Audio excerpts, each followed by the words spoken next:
Welcome to the CiL.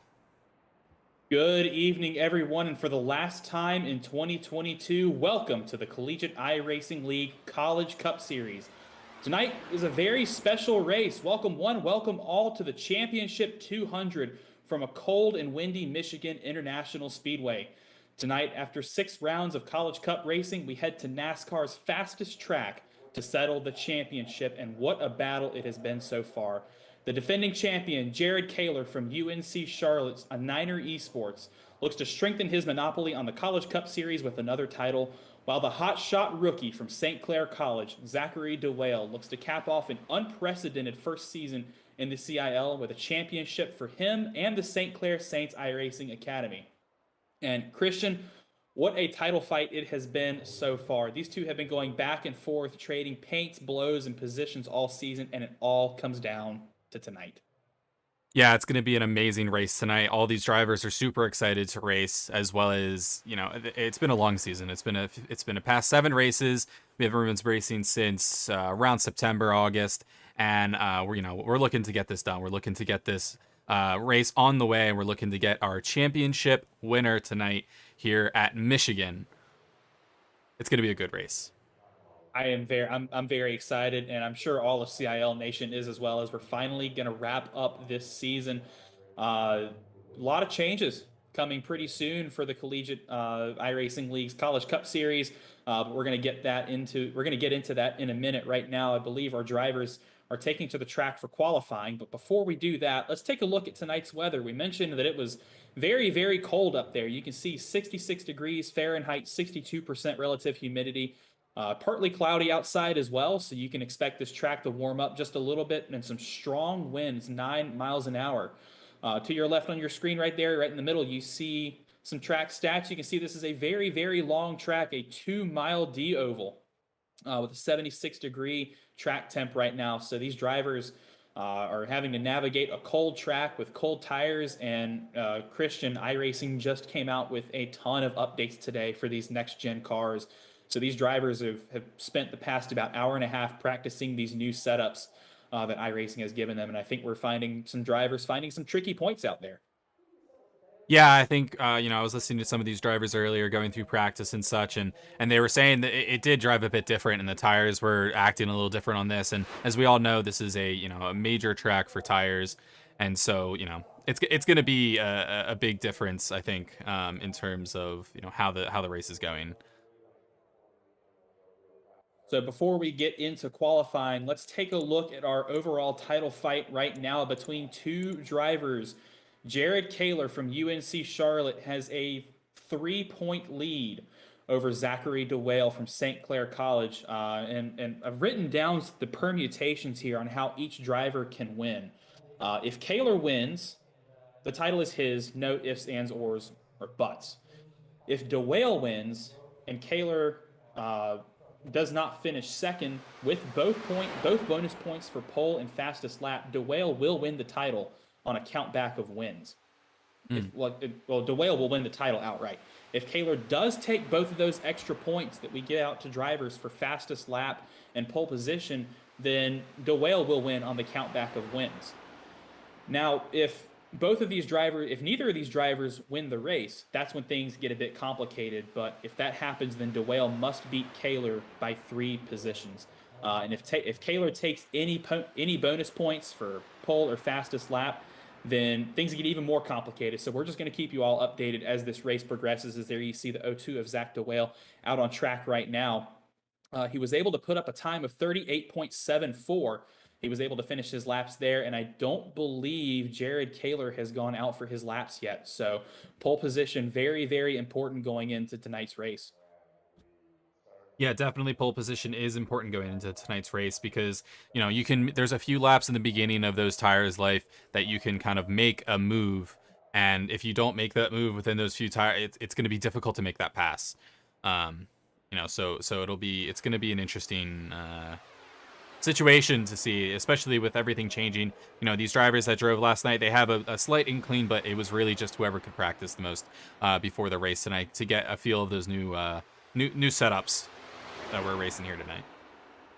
And I know in practice we saw Jared Kaler running with a couple of his buddies out there. The 9 of Esteban Munoz, as well as the 996 of Jake Drew makes his return to the Collegiate iRacing League. Your Arca Menards West Series champion. I know he's good friends with Jared Kaler. I saw them running in a pack together for a considerable portion of that practice.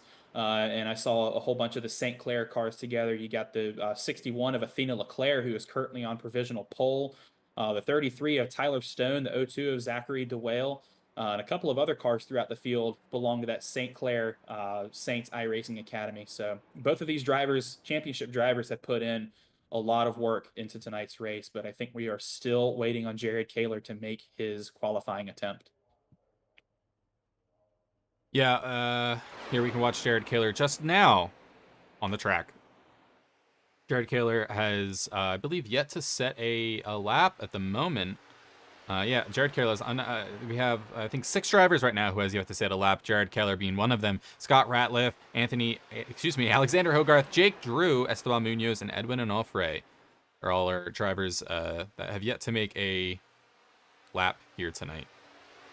Jake Drew just put up a lap. Yep, coming across the stripe for the first time here for Kaler.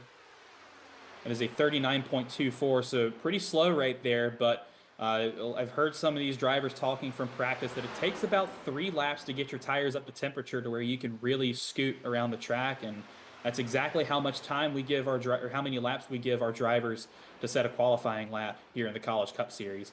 So Jared Kaler is going to come around for the second time right here to complete his second lap, and that'll give us a better indicator of where he sits. Right now, provisional pole goes to the 61 of Athena Leclerc, 38.60. There you see Jake Drew slots himself into the 3rd position, 500ths off. Or does this put Jared Kaler in 13th?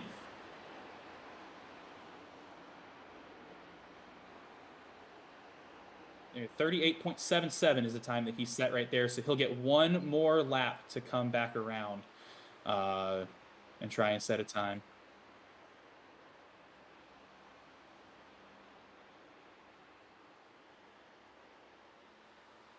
Through turns 3 and 4, one more time through qualifying here. I'm sure all of you UNC Charlotte fans are home or holding onto the edge of your seat. There you see Jake Drew takes that 2nd position. What can Jared Kaler do here? He will go 4th overall with a 38.69.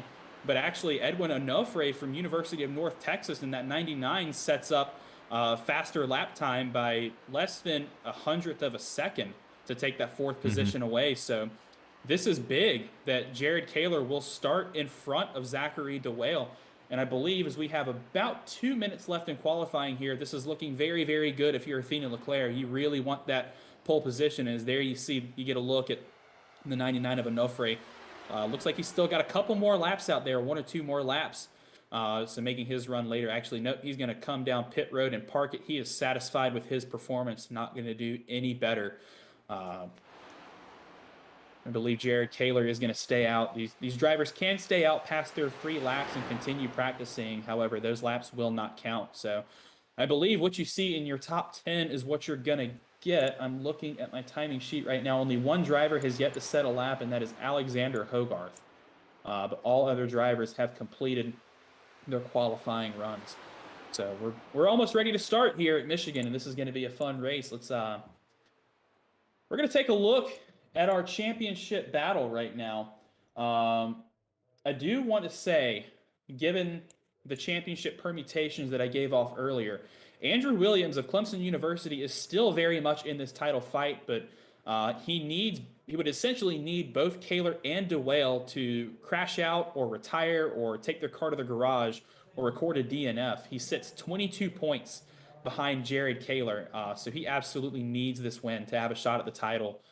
So we talk about Kaler and DeWale, the 2 main title contenders, but there is a third, Andrew Williams. So if Kaler and DeWale crash out or they run into issues, then I think we'll shift our focus here in the booth to whether or not Williams can accrue enough points to have a chance at the title.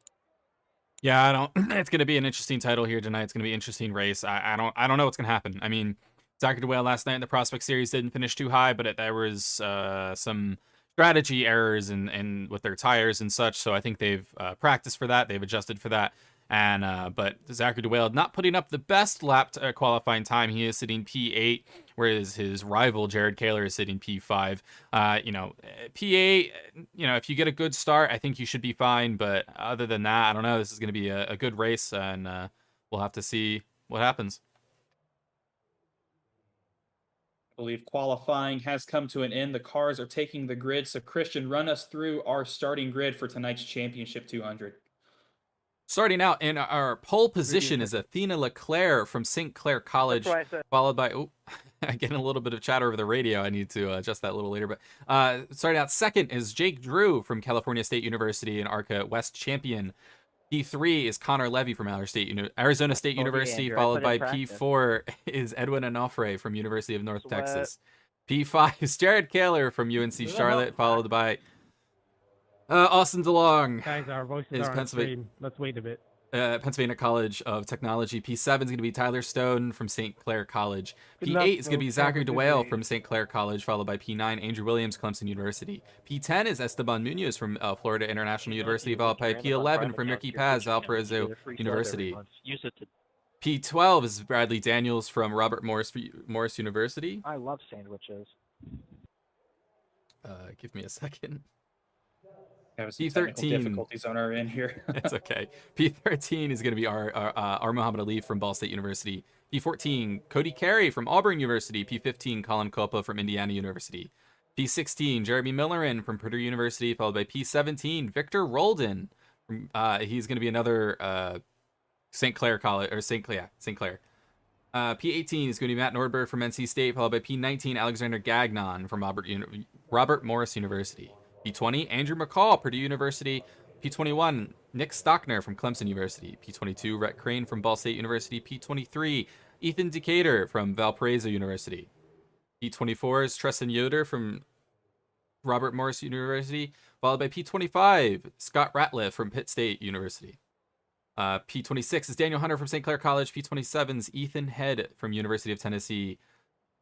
P28 is Matthew Warren from Illinois State, and P29 is Alexander Hogarth from St. Clair College, rounding out our field. Wow. We have a lot of people here tonight. Yeah, big field tonight for tonight's championship race, but that just means we're going to see more action on track.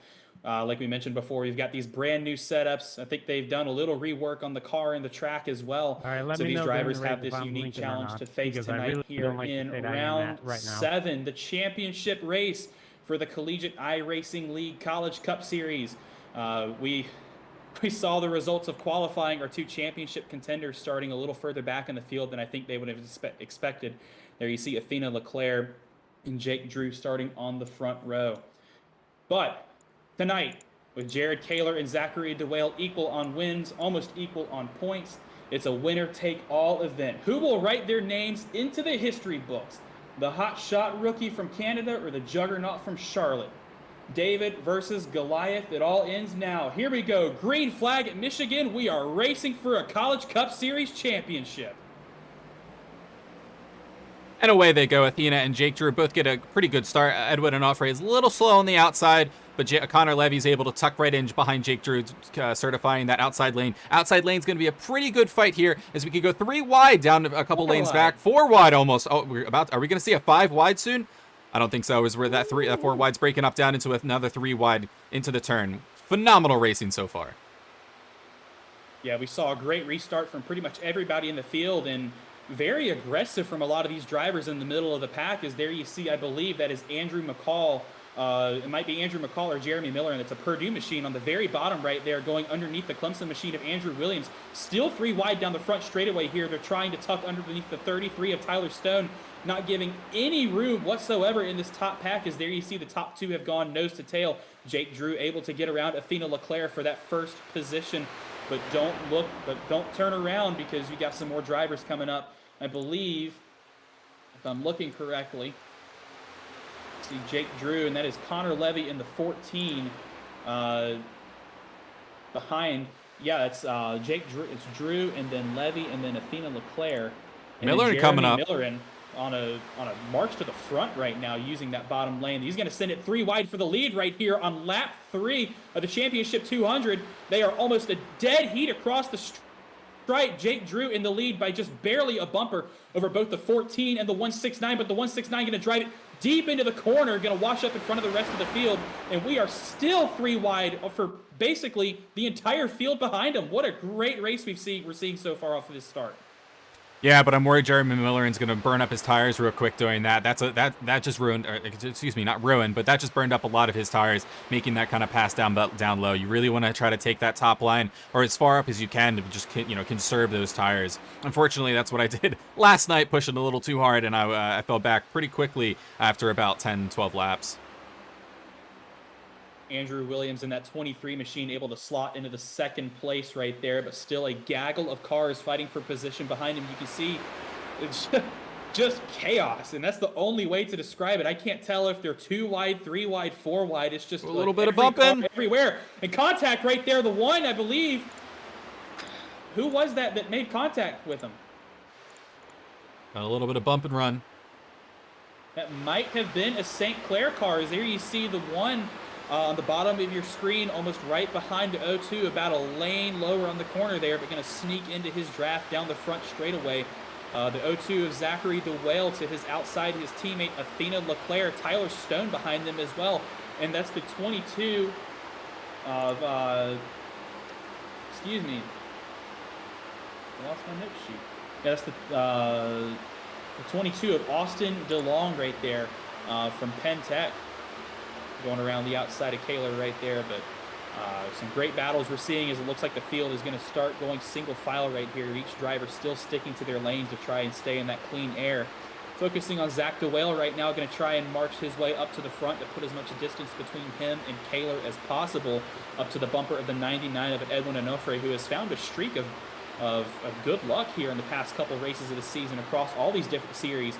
Formula C, he's done really well. The GT3 Challenge, he had a really good race at Red Bull Ring this week as well, and walked away with 2 really, really good finishes in round 6 here of the College Cup Series at Dover. So Zach DeWale right now getting blocked by the 12 of R. Muhammad Alif, who's going to try and look underneath that Valpo machine of Ricky Paz. Can't quite get it done. He's going to elect for that higher line as the rest of the field tucks in behind them. As it looks like Williams has now taken the first position. He'll be credited with leading that lap over Jeremy Milleran, and it's about a 0.3 of a second gap back to the Arizona State number 14 of Connor Levy. Yeah, Andrew Williams, someone not to scoff at in terms of the Cup race. I'd say probably every race we see him up in the lead, or at least up in the top 3, just making a fight up there. But unfortunate for him, I think he has some pretty bad luck, and he gets into some situations, gets in a spin or gets in a wreck, and where he doesn't get the podium or the place that he deserves. But yeah, he's someone that can definitely put up a bit of a fight tonight for this championship. Yeah, Jeremy Miller with a beautiful slide job right there to cut right up in front of the nose at the 23, and Williams is going to give him one heck of a shunt down the front straightaway here. I think I saw Andrew McCall have a problem because he absolutely plummeted down our scoring pylon there about a half a lap ago, so we're going to check in on that and report on him in just a few minutes. But right now, Jeremy Miller and Andrew Williams, Connor Levy, Jake Drew in a 1-2-3-4 train right there, with most of the field still right behind them. There's Ricky Paz, R. Muhammad Alif, Zach DeWale, Edwin Onofre, Athena Leclerc, and Tyler Stone. And I do not see Jared Kaler in the top 10 at all. No, Jared Kaler's down in P12 at the moment on my scoring pylon, and I don't know if that's strategic or not. You mentioned Andrew McCall dropping down the pylon, and I don't see any issues with his car at the moment. But I think what happened is, he did this last race yesterday in the Prospect Series, and it ended up paying off for him. He got a P2, I believe. He just dryers, just lay back, lay low a little bit, yes. And then later in the race, he was able to continue going. Excuse me, as we lose our coverage for a hot second. We'll try to get that back soon. Is that what we might be seeing? Is that what we're seeing from the one of Kaler right now? Maybe he's not taking it as aggressive as some of these guys and some of these guys up front right now. Going to try and save his tires for these middle stint of this race. There we go. We're back. Apologies about that. We just lost our camera coverage there, but as we continue on, and we're losing them again. Uh-oh.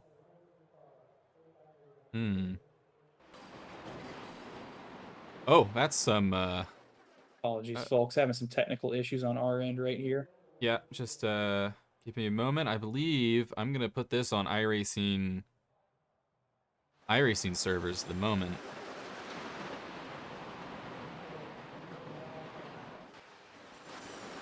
Uh-oh. I do think Andrew McCall. I don't know if that was that's a true incident or not. I don't think so. I had a notification that Andrew McCall had crashed, but I'm thinking it's just my. Anyway, I think we're back. Sorry about that. Let's get back to the racing. Don't breathe. Don't blow on anything. And there you see a great shot from our cameraman who has now gone back to his job of the field, still bunched up. We're about a tenth of the way through this race, and it looks like Talladega out there. These cars are nose to tail. I'm not sure if it's that nobody can really make a move that'll stick. The slide job is very strong right here. There you see a half a slide job right there from Jake Drew. Going to go back to the point here, but only by a nose, as Drew Williams gets a great run on the outside right there here into turn 3, and he's going to bring Connor Levy with him in tow. But Jeremy Millerin still prowling on that low line. He loves that bottom line right there, as that's the 12 of Leaf and the 02 of DeWale, 2 wide behind them. Ricky Paz, somebody that we haven't talked about really all season as being a contender here in the top 5. He's found his way up into the top 5. That's the Valparaiso University car. And he's going to give a nice little bump right there to the 23. I don't know that I'd be doing that in the middle of the corner, but obviously Ricky Paz is he wants to get up to the front, and he is not going to think twice about moving you out of the way. Yeah, he's going to try to go to the bottom on this 3 and 4 turn. Not my favorite place to try to do an overtake on the bottom. I don't think it's a great spot because it's a bit different than 1 and 2. So while you're taking that, it's difficult to explain, but it's not that same type of turn because it opens up at the end, whereas in 1 and 2, you're kind of going from an open entry to a closed entry, whereas you don't have that as wide of a berth towards that exit as you do on the entrance of 1 and 2, if that makes any sense. It's almost like the wall comes at you faster out of turn 2 than it does out of turn 4, because the front straightaway at Michigan, it's curved. Call it a D oval because if you turn it on its side, it would look like the letter D. So your backstretch is completely straight. So when you come out of the turn, you got to have that steering wheel completely pointed straight. But when you come onto the front straightaway, is there you can see what I'm talking about. Producer Christian has pulled up a track map for us to look at here. But you can see where these cars are still slightly turning to the left down this front straightaway, as we are once again 3 wide. Not for the lead, but for that second position right there. Jake Drew, the Pied Piper right now. But that 3 wide is going to break up very easily as the 23 of Williams loses out a little bit on that top side. But this front pack has still not broken up at all. And I think I saw all the way down to 13th place was a second off the lead. So this is some insane racing that we've seen right now. Very close quarters. I think I saw some contact right there maybe between that was the 02 and the 23. But these drivers are elbows out right now, using every square inch of this very wide track, as now Ricky Paz is going to go to the point right now. He's going to sneak up under the 996 of Jake Drew, and they are going to go side by side here into turn 1. Ricky Paz electing for that shorter way around on the bottom, but Drew is going to get a much better launch off of the corner here out of turn 2. He's going to use that to his advantage to get behind the 16, but he's going to use that side draft to pull the 996 right back towards him, and that will start that dance all over again. Yeah, I'm afraid Ricky Paz, he keeps taking that low line, and that low line's really going to eat away those tires. Michigan is known for making your tires these rubbery, hard compounds and just some cream cheese. They'll become just liquid after a while, and that understeer is just that oversteer. No, I was right, understeer. Wow. It's just going to eat away, and it's going to make your time just suffer throughout the track. And already I'm looking at Jared Kaler's lap times right here. Actually, let me look at Jake Drew's lap times right here. He started off doing 39.4, 39.5, 39.0, 39, so low 39s, and now he's in the high 40s. So as he comes to the stripe this time, we're going to see what his lap time looks like. Once again, starting off in the 39s, he just did a 40.7 right there. So we're already seeing about a half a second, just over a second to almost a second and a half a lap of drop off right there for these drivers. So these tires, I mean, they're only 18 laps old, and that's a second and a half of pace gone. So a lot of these drivers, I think, are going to be finding out new things about their car, about how, you know, it's tightening up over the course of the run. It's not gonna slide as much as you want it to. You're really gonna have to baby the throttle coming off a corner exit. But these guys are still going at it. Oh, Man. we have an incident! Oh my goodness, what just happened right there? We're gonna have to check back at that. We had an incident between, I think that was Connor Levy and Jake Drew. And that might have been. It might have been Ricky. Was that Ricky Paz? I don't think so. We're gonna have to go back and look at that, but it looks like whoever that was got loose or just turned right into the 996. Let's see if we can get a better look at exactly what happened. It was Ricky Paz.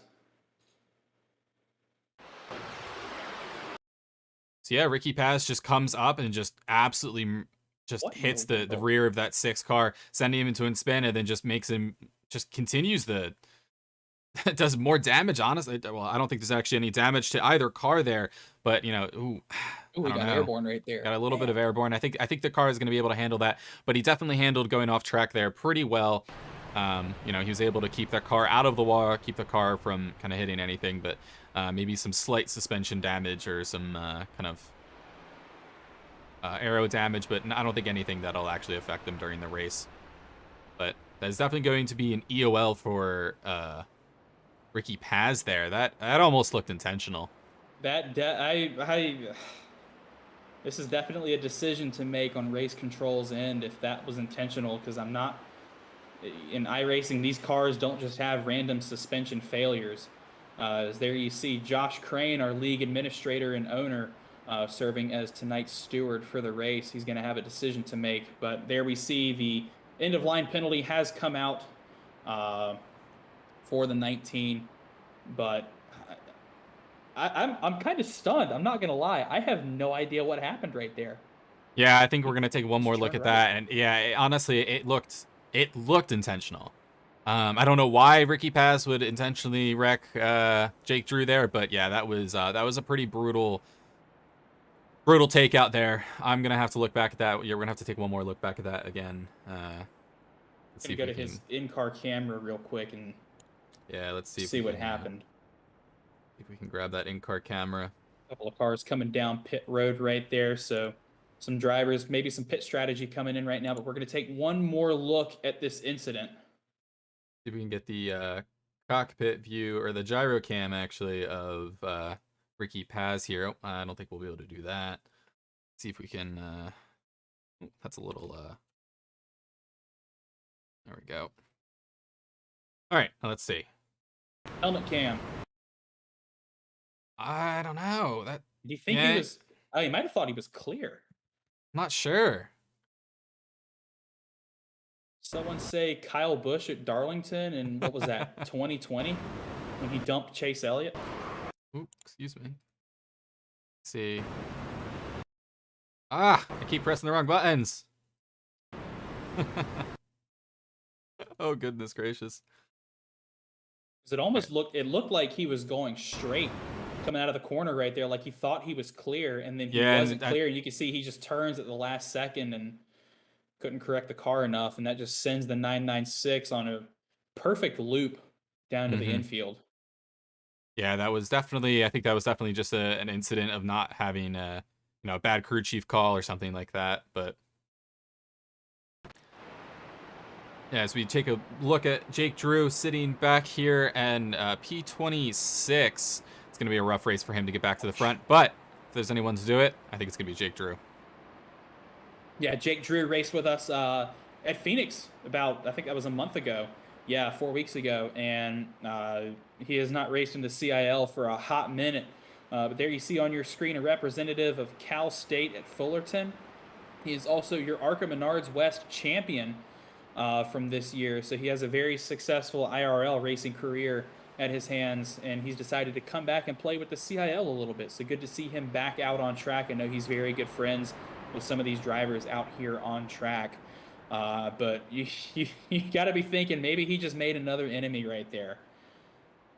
Yeah, I'm not really sure what happened there, but all I can say is I'm sure some of these drivers are a little relieved that maybe now Jake Drew is kind of in the back and away from them.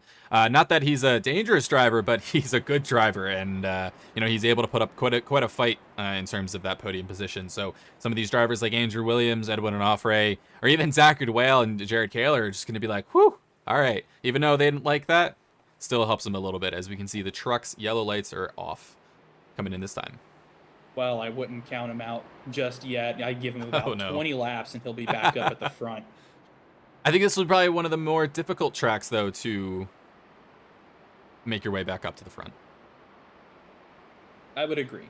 Field stacked up 2 by 2 again. Andrew Williams is the control car. He will hit the Geico restart zone, and we are back to green flag racing here in the Championship 200 at Michigan. What a phenomenal start there from Andrew Williams. Is able to gap Connor Levy by... Jeremy Miller's around.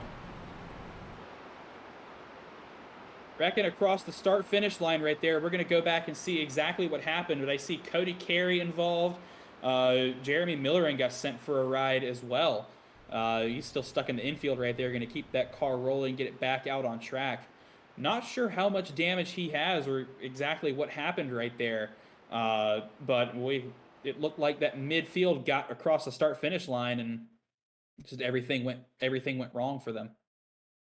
Yeah, I'm going to see if I can get the chopper camera to give us a decent playback here. Oh, as we're already wrecking. Stockner. Yeah, let me back that up a bit.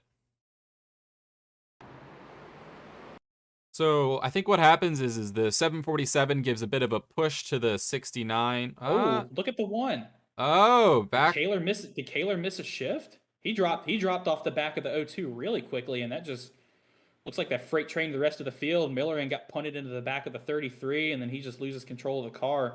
That's the 124 of Stockner that he comes up and collects, and that's Cody Carey right there. And Daniel Hunter, the 49, just barely missing it.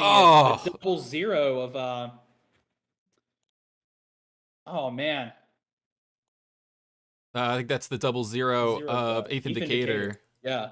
You just watch that one more time. That was a very close incident, or close wrecks there from quite a few of these drivers. He does hit the 124 of Nick Stockner, unfortunately.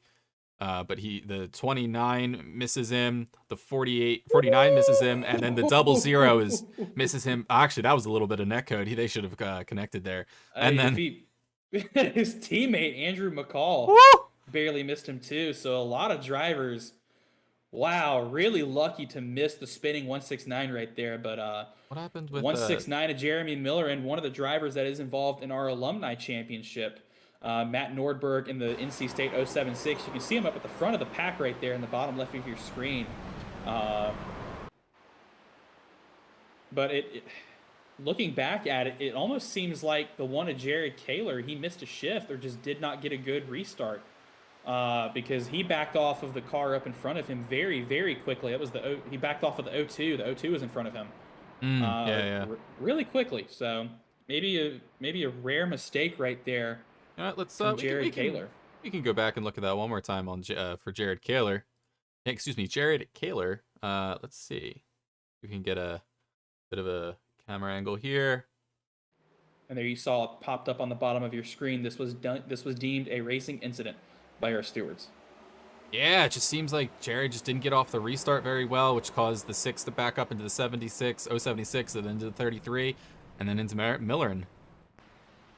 Unfortunate. You gotta feel bad for Miller right there, because there was absolutely nothing that he could have done differently right there. It's just a victim of circumstance at that point, but yeah, nothing really he could have done. But it's definitely going to put a maybe a bit of stress on Miller, and as he's in the championship fight for the alumni championship with Matthew Nordberg. Matthew Nordberg is sitting up in P12 now, and Jeremy Miller down in P26, just where Jake Drew was not too long ago. Jake Drew was able to gain 6 positions off of that restart. So that's I don't know. He's making his way through yellows or not. feel like there's an ARCA break joke to be made here somewhere. Mr. Arca himself gains 6 positions off a caution. Off a caution?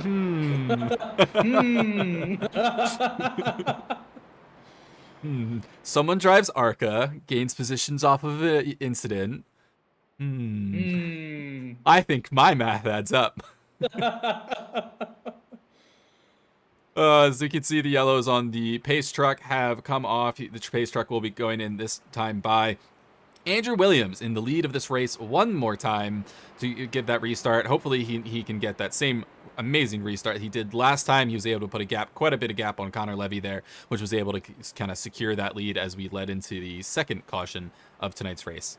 And I'm looking towards the right side of your screen right here. The 1 is no longer behind the 02, but now has the 61 of Athena Leclerc in between the two of them. So you've got to think there's team orders coming from Dan Banner, the owner of that owner of those 2 cars. The 61 needs to defend like a lion here on this restart to keep Kaler behind her so DeWale can race for the win. Looking back up to the front, you mentioned it, Andrew Williams, still the control car with Connor Levy to his outside. He's going to get another great restart as we see another stack up in the field right there. And somebody rocketing through the back of the field right there, going back to green here at Michigan once again. Yeah, I hope we could stay green here for quite a few laps here, but as we know, cautions breed cautions. But at the moment, we're going through turn 1. I think we'll be good. I think the biggest thing is coming out of turn 2 there. You really have to keep out of that wall hopefully you don't push anyone to that wall. But Andrew Williams, yeah, getting a phenomenal restart there away from Connor Levy, but Connor Levy catching up pretty quickly as Andrew Williams takes to the inside of turns 3 and 4, but he's able to keep it stick, slide to the outside again, and keep that going and build that gap. Seeing already the field single file, so not nearly as aggressive as we've just passed the quarter waypoint in this championship race. But still, each driver sticking to their own line. They're gonna try the line that they like on these older tires, and gonna keep that clean air on their nose through the corner.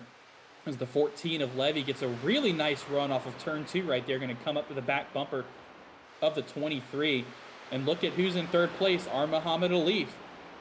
Don't count him out of this race either. He has done incredibly this season in the CiL. Runner-up in Formula C, our GT3 Challenge champion, our last GT3 Challenge champion for this foreseeable future. And now he's challenging for the win here in the Championship 200. Going to try to go 2 for 2 here in the past couple weeks.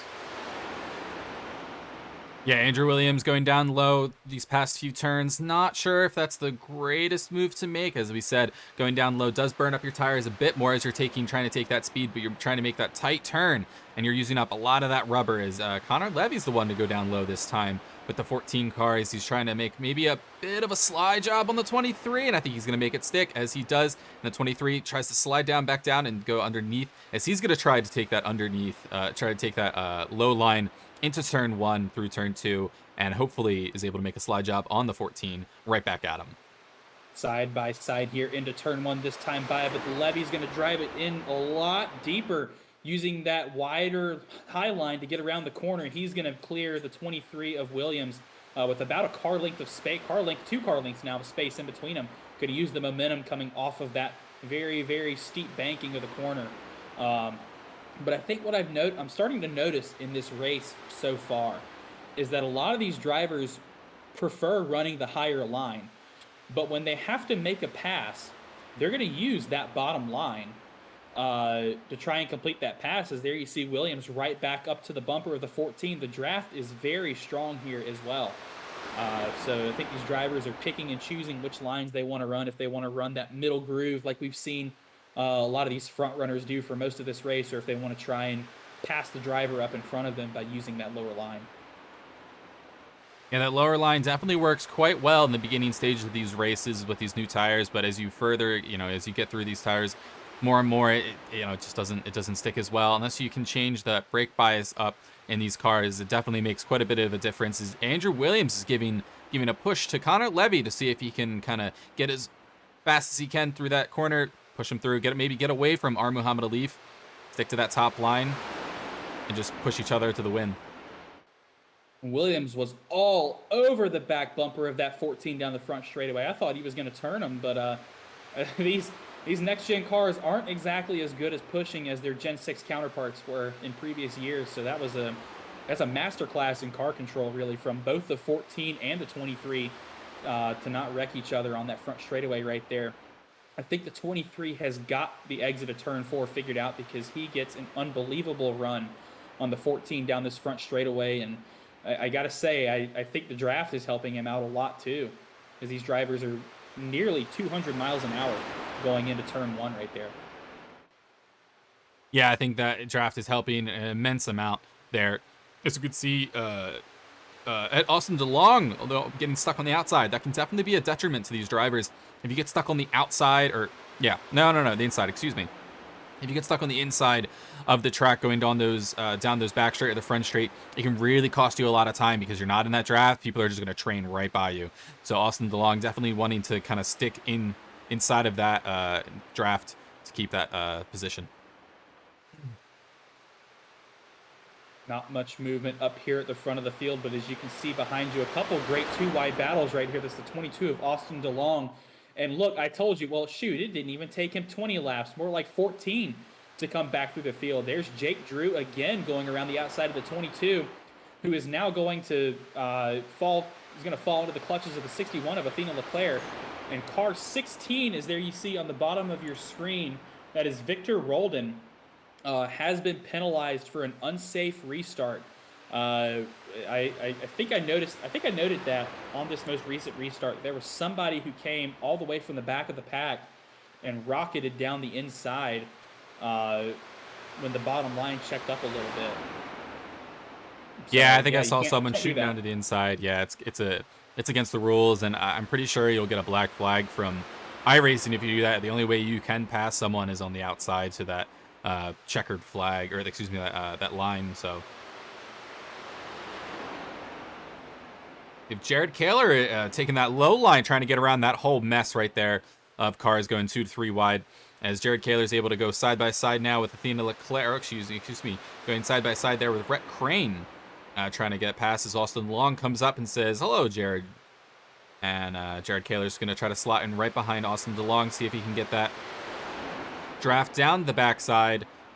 But we're going 3 wide right now. 3 wide out of turn 2 right here, but they're going to settle that out pretty quickly. Jared Kaler on a march to the front of the field, but you've got to be thinking with these drivers on 36 lap old tires. I don't think much of anybody came in on either of those cautions. I think some of these drivers are trying to go for a one-stop strategy, split the race in half. But Jared Kaler is trying desperately to work his way up to the field. I thought I saw him in that top 10, gained a handful of positions through turns 1 and 2 that time, like you mentioned, going down low. But we got a car in the wall up there. That's 61 of Leclerc. So both DeLong and Kaler are going to get what we call a freebie out of that. They're going to get around the 61 pretty easily, but she will be able to maintain speed with the pack and keep going. But that's exactly what you talked about, Christian, earlier, is that how that turn 2 exit is so tricky because you're used to it being very open, like turn 4, where you can be a little more aggressive on the throttle, slide up more against the wall than you think you can. But it looks like that turn 2 wall came at her just a little bit too quickly. Yeah, as Muhammad Alif tries to make a run for the first place, is he going to try to do this slide job on Connor Levy? He has the inside, but he's not able to make that slide job work. Connor Levy has a bit more speed than Muhammad Alif, taking into turn 3 and 4 here. As Muhammad Alif then takes the inside, trying to make that slide job work. Connor is just carrying way too much speed through, or not way too much speed, was carrying a lot of speed throughout that outside turn. And Muhammad Alif is just able to make it stick as he's able to slide in. Connor Levy making a great pass behind him, taking that taking that inside line there, and he's probably going to make a really nice pass into 1 and 2 to just clear Muhammad Alif cleanly. That might have been one of the closest clear calls I think I've seen this season from the spotter of the 12 right there. But the 14 got a great run out of turn 4 that time, was able to pull back alongside the 12, and now we're 2 wide once again for the lead here at Michigan, coming up on lap 40. So we're nearing the halfway point in this race where some of these drivers are going to be thinking about pit stops. The tires are probably begging for mercy at this point as Connor Levy retakes the point. But there you see third place, Zachary DeWale up in front of Jared Kaler. And I believe right now I have DeWale as 6 points to the good right now if things finish as they stand. So as of right now, DeWale is your College Cup Series champion, but we still have 60 laps to go, 120 miles of racing left in the championship. Yeah, there's still a lot can happen. We can still have quite a few yellows. We can still have some random incidents like we've seen before in our first caution. Anything, it's all up to play. But Jared Kaler and Jake Drew next to each other currently. As Jared Kaler's trying to sit on the back of Jake Drew right now, trying to make that pass happen. But Jake Drew's not an easy person to pass, as Jake Drew has quite a bit of talent, but so does Jared Kaler. So I'm interested to see and how this fight ends. Okay, I stand corrected. My mistake. A lot of these front runners did come down for tires on that first caution. I meant to correct you there. Yeah, that's on me. So let's see. Let me do some math in my head. Something. Crew chief came in on lap 20 for tires. So your pit window is going to open in about 15 laps right here if you want to make this a 2-stop race. So anywhere around lap 55 to lap 65, I think you're going to see drivers coming in if it stays green. Now, if we see a caution here in the next few laps or so, I think if you see a caution at any point, these drivers are going to come down pit road and pick up those tires because the pace has dropped off so much. I think we're back into the high 40s on the lap times. So almost really 2 seconds off of where we started the race on. As we might have a 3. Oh, never mind. Take that back. I was about to say, as we might have a 3 wide coming out soon. We almost had a 3 wide in terms of going into turns 1 and 2 there, but Andrew Williams wasn't able to get up in front of next to Connor Levy with our Muhammad Ali. But Andrew Williams not holding back there. He's trying to push forward, push as hard as he can, and Zachary DeWale's trying to hold on the back of him just to keep that draft to be able to get up to podium positions.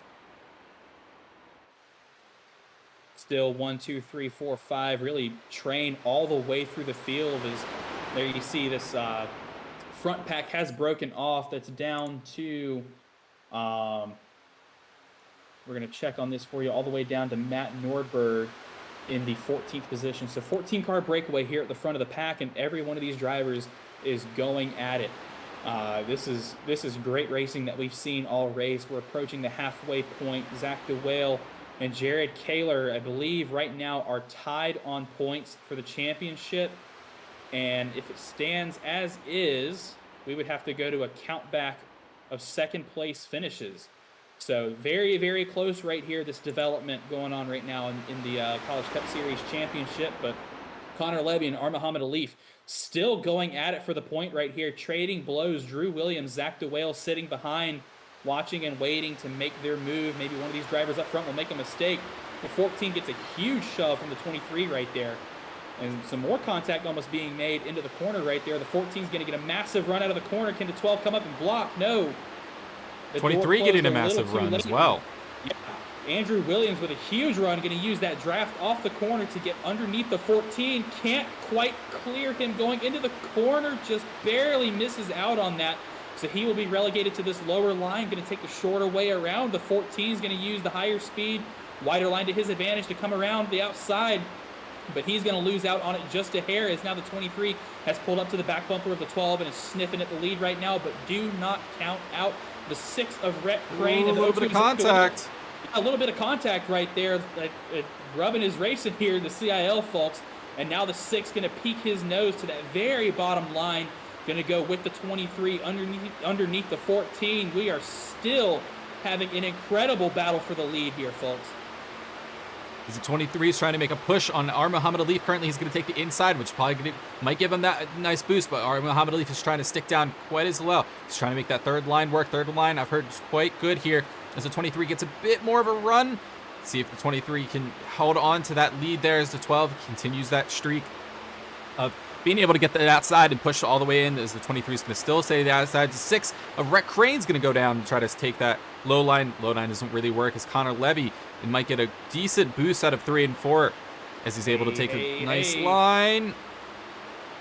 Look who I see. Look who's there on the bottom of your screen. That number 1 UNC Charlotte machine almost to the 0-2, the 99 to his outside right there.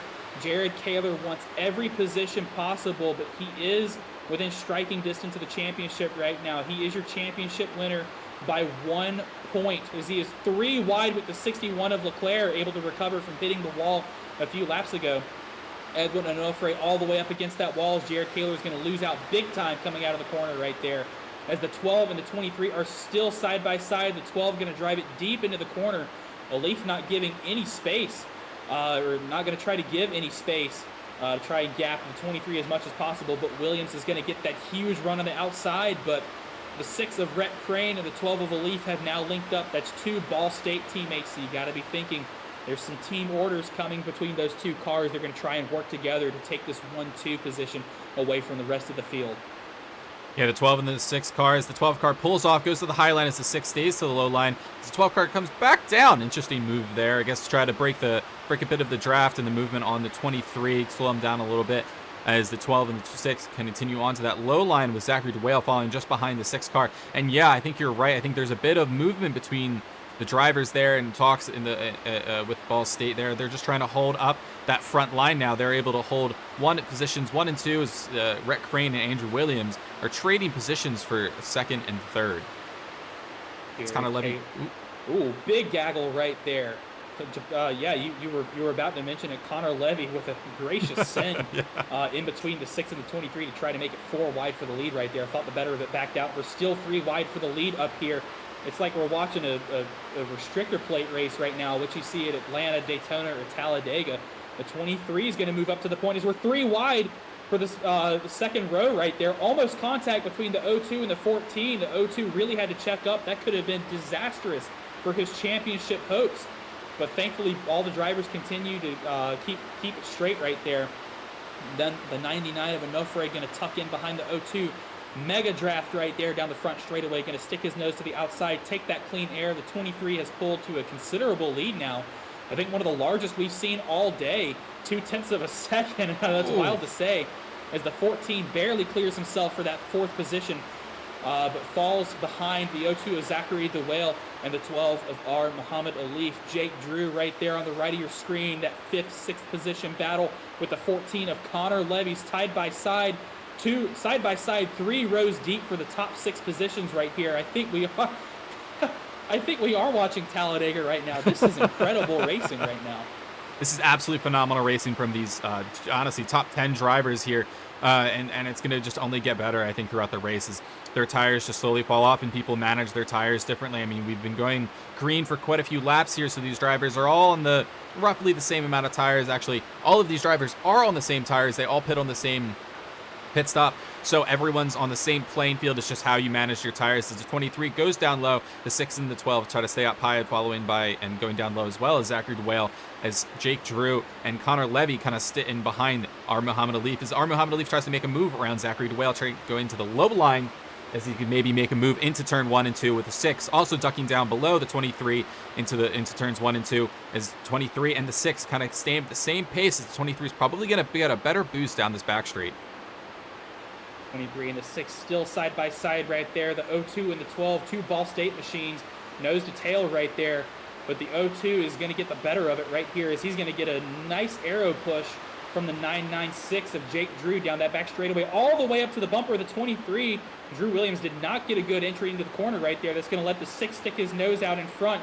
But we are still 2 wide for the first 6 positions, 3 rows deep into the field. And is that Scott Ratliff I'm seeing in that 747 machine? It is Scott Ratliff jumping up all the way 19 places. I think he's our biggest winner so far. Actually, 20 places now. Same with Rhett Crane. Rhett Crane is also plus 20. So we have 2 drivers in the top 5 that are up 20 places, along with Armin Habalif is up 10. So we have really good positions here for these drivers. They're really good racing. And as we have the 12, almost hit the 6 there, kind of making a bit of a move there, but still 2 wide for that 3rd position. Jake Drew sniffing out the rear bumper of that 0-2 of Zach DeWale. Zach DeWale now in that 3rd position, but you got to keep an eye on Jared Kaler right now. Zach DeWale has the championship by 1 point over Kaler as it stands, but Zach DeWale wants that bonus for being in first. If you finish first, you get 40 points. If you finish second, you get 35 points. So a huge bonus for the winner. And if you're Kaler or DeWale, winning this race is going to secure you the championship. And once again, the 23, not a very good entry into the corner right there. The 6 didn't have a good entry either. But the 02 thought about going around the outside right there, thought the better of it. Going to get a huge push right here. The big arrow push from the 996 right here. He's going to slot into the second place. He thought about going low. He's going to look low right here. Maybe some contact. Almost contact. The 23, very, very close if there wasn't any contact. But now Zachary DeWale is going for the lead here in the championship race. As we're back to our top 5 being Andrew Williams, Zachary DeWale, Rhett Crane, Jake Drew, and R. Muhammad Ali, followed by Connor Levy, Jared Kaler, Scott Ratliff, Matt Nordberg, and Athena Leclerc following up our top 10. What a great group of drivers right there. Really talented group of drivers, and I'm really excited to see what the rest of this race takes us as we're already on lap 55. Can you believe it? I thought this was going to be a long race here, but this race is going by super quick. We're already halfway through this race. The pit window is open for drivers who want to take tires now, but I think a lot of these drivers up front are going to try and stay out as long as possible. Pit window is open 1 lap ago, and I think it'll stay open until about lap, we'll say 71, 72, looking at my notes here. But Zach DeWale has made his way up to the point he is the leader, so he will win the championship if he wins the race. But Drew Williams, with not a lot to say about that still yet. He is right at the bumper of the 02 going for the lead. Both of these cars have about a 0.2 of a second gap over third place Jake Drew. Behind him are Muhammad Ali, and then Scott Ratliff will move up provisionally into that 4th position, but Alif will take that right back. Just to run through your top 10 right here, your leader, Drew Williams, then Zach DeWale, St. Clair College, Jake Drew, R. Muhammad Alif, Scott Ratliff, Jared Kaler in the 6th position, Rhett Crane, P7, Athena Leclerc, P8, Matt Nordberg, P9, Edwin Onofre, P10, and also looking at the Alumni Championship battle, Matt Nordberg in 9th, Jeremy Miller in all the way back in 21st. So as it stands, Matt Nordberg is your Alumni champion after having a string of bad luck over the past few races. Jeremy Miller able to capitalize with 3 Alumni class wins in a row. So major points hauls for Miller to come back, but right now the comeback isn't complete yet for that 169 machine after getting involved in that incident with the restart stack up. I believe that was on lap 25. Yeah, and as we continue on, you were mentioning these tires in the tire pit window. All of top 18 drivers right now have all pit once, and and all on lap 20. Goodness. So we are, 38 laps into these tires' life, and that's a pretty decent amount of time. I'd say your pit window is about 40 laps. But also a reminder that these cars do have to refuel sometime during this race, depending or not if they refueled around lap 20. I think that's still too early for them, so they're going to have to pit one more time, not only for tires, but definitely for fuel. Zach DeWale ducking down low underneath the 23, going to take this low line into turn 3. Can he get the move to stick? 3 wide back there. I believe that is for the 6th position, Scott Ratliff, Jake Drew, and Rhett Crane 3 wide for that position. Jared Kaler going to lose out on that battle as well, as he's now under fire from the 61 of Athena Leclerc. Zach DeWale still unchallenged for the lead going into that corner, but we've got a great battle brewing right here. Scott Ratliff going to take the point in that pack of 4 cars right there, but not if Jake Drew has anything to say about it. He's going to get the outside line run on top of that number 6 machine of Rhett Crane.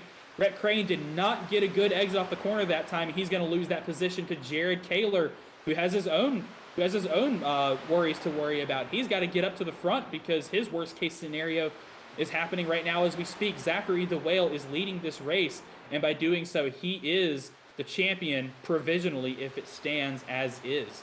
So Jared Kaler really trying to work with his friend Jake Drew to try and get to the front of the field and be able to challenge for that position. As we have quite a few people coming into the pits now, we have Matt Nordberg, Andrew McCall, Jeremy Miller, and Alexander Gagnon all entering the pits for that opening of those pit stop, green flag pit stops here. But as we have Andrew back to the front, Andrew Williams is making a move on Zachary DeWale for that P1 spot as Andrew Williams goes down low, and Zachary DeWale is going to try to get right behind him, see if he can get that draft, get a bit of a run down to the line and through to turn 1 and 2. I don't think he's going to be able to make that stick into turn 1 and 2. He's going to sit behind him for a couple of laps, I think, and he's going to see where that can take him from there. Lap 62 of tonight's Championship 200 in the Collegiate iRacing League College Cup Series. If you've just tuned in, you have tuned in to what has been an incredible race so far. Only 2 cautions, plenty of green flag racing on this long, wide track.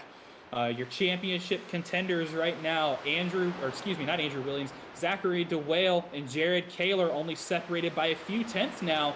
Zach DeWale in that second position. You can see him on the left side of your screen in that red and black car.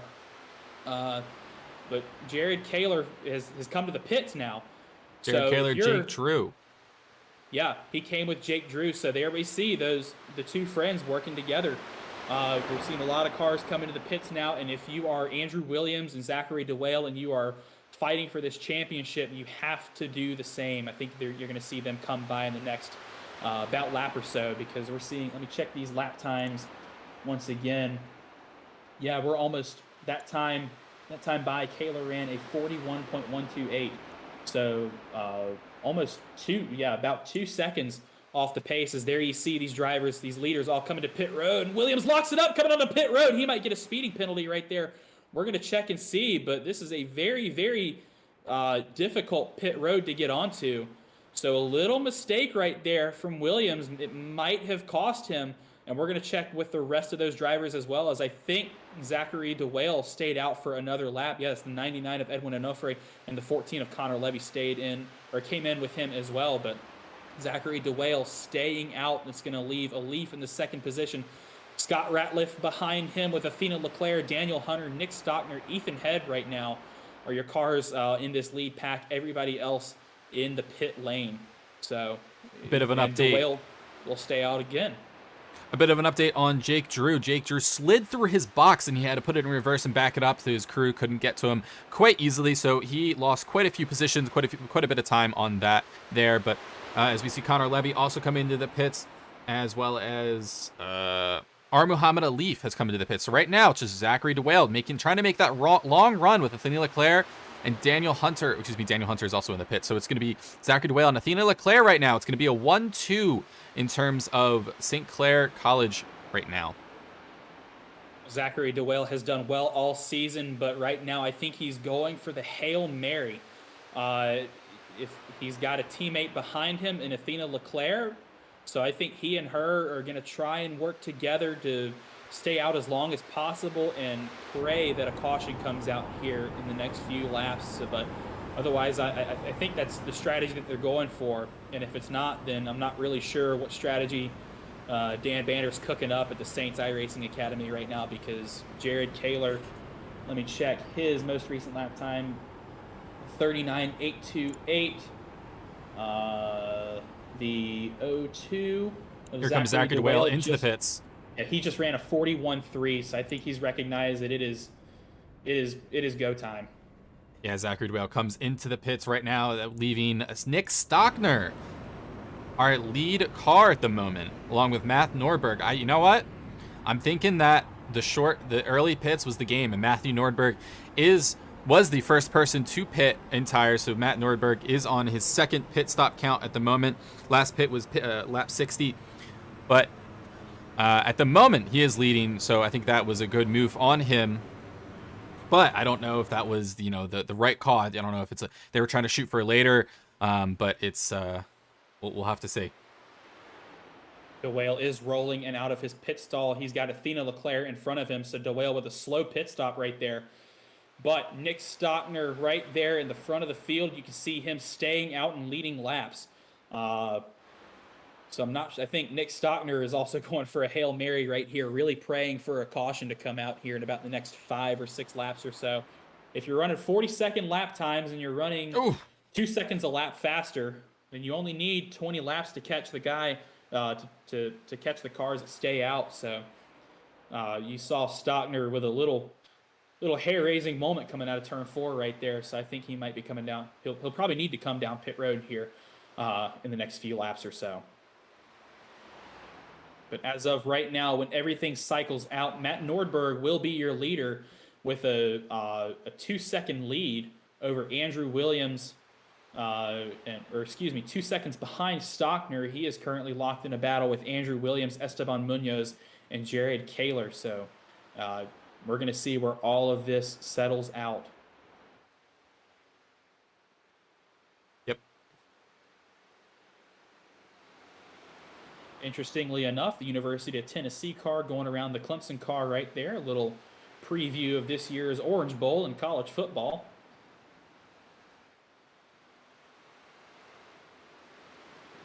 That was Ethan Head unlapping himself.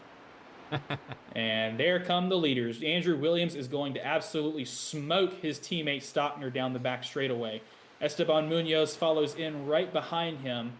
And Jared Kaler, Edwin Onofre, Jake Drew, Colin Culpa are probably pretty close behind. Yep, there they go. And it looks like Stockner will bring it into the pits this time by, excuse me. As Matthew Nordberg is our current race leader. But let's get a bit of kind of an overview think, I guess, Zach, here. What are your thoughts on this race so far? We're almost, we're a little over, almost a quarter way through this race. What are your thoughts? How do you think this race is going so far? This has been an incredible race up until this pit cycle, and I think we're going to have to see where it goes from here. But these drivers were at each other's bumpers. They were trading paint. They were going back and forth. We saw dive bombs, slide jobs. This has been just an incredible championship race so far, and I can't wait to see how these last about 60 miles play out. Yeah, it's been a great race so far. I mean, we've had incredible racing up at the front. We have 2 wide, 3 wide. We've even seen 4 wide here tonight. And I think this is a great time to end. Or a great time to end. No, we're not ending, I promise. This is yeah, you know what? We're gonna finish this race. No, I think this is a great way to end this season, and a great way to end this kind of format of our racing with our Premier and Prospect Series racing. Everything's gonna not everything's gonna change, but we're gonna have a longer season next season. We're gonna have a 14 race season, along with we're bringing back a road race next season. So it's gonna be a great season next year in 2023 and the spring, and I'm really excited to see it. And I think it's gonna be a good one. But we're gonna finish this one first. We got to finish this one first, but yes, folks, you heard it right. Next season's College Cup Series will be 14 races. So every Monday night, you will be able to catch these guys out on track doing their thing, fighting for championship points. But that's kind of the big highlight. And the other highlight of next season is we will be using the playoff system. Ooh. We'll have a 10 race regular season. We'll declare a regular season champion. And then we'll cut to the top 10 drivers for our playoff drivers. Same as the NASCAR Cup Series playoffs. If you win, you're in. Every other position will be filled by the best drivers on points.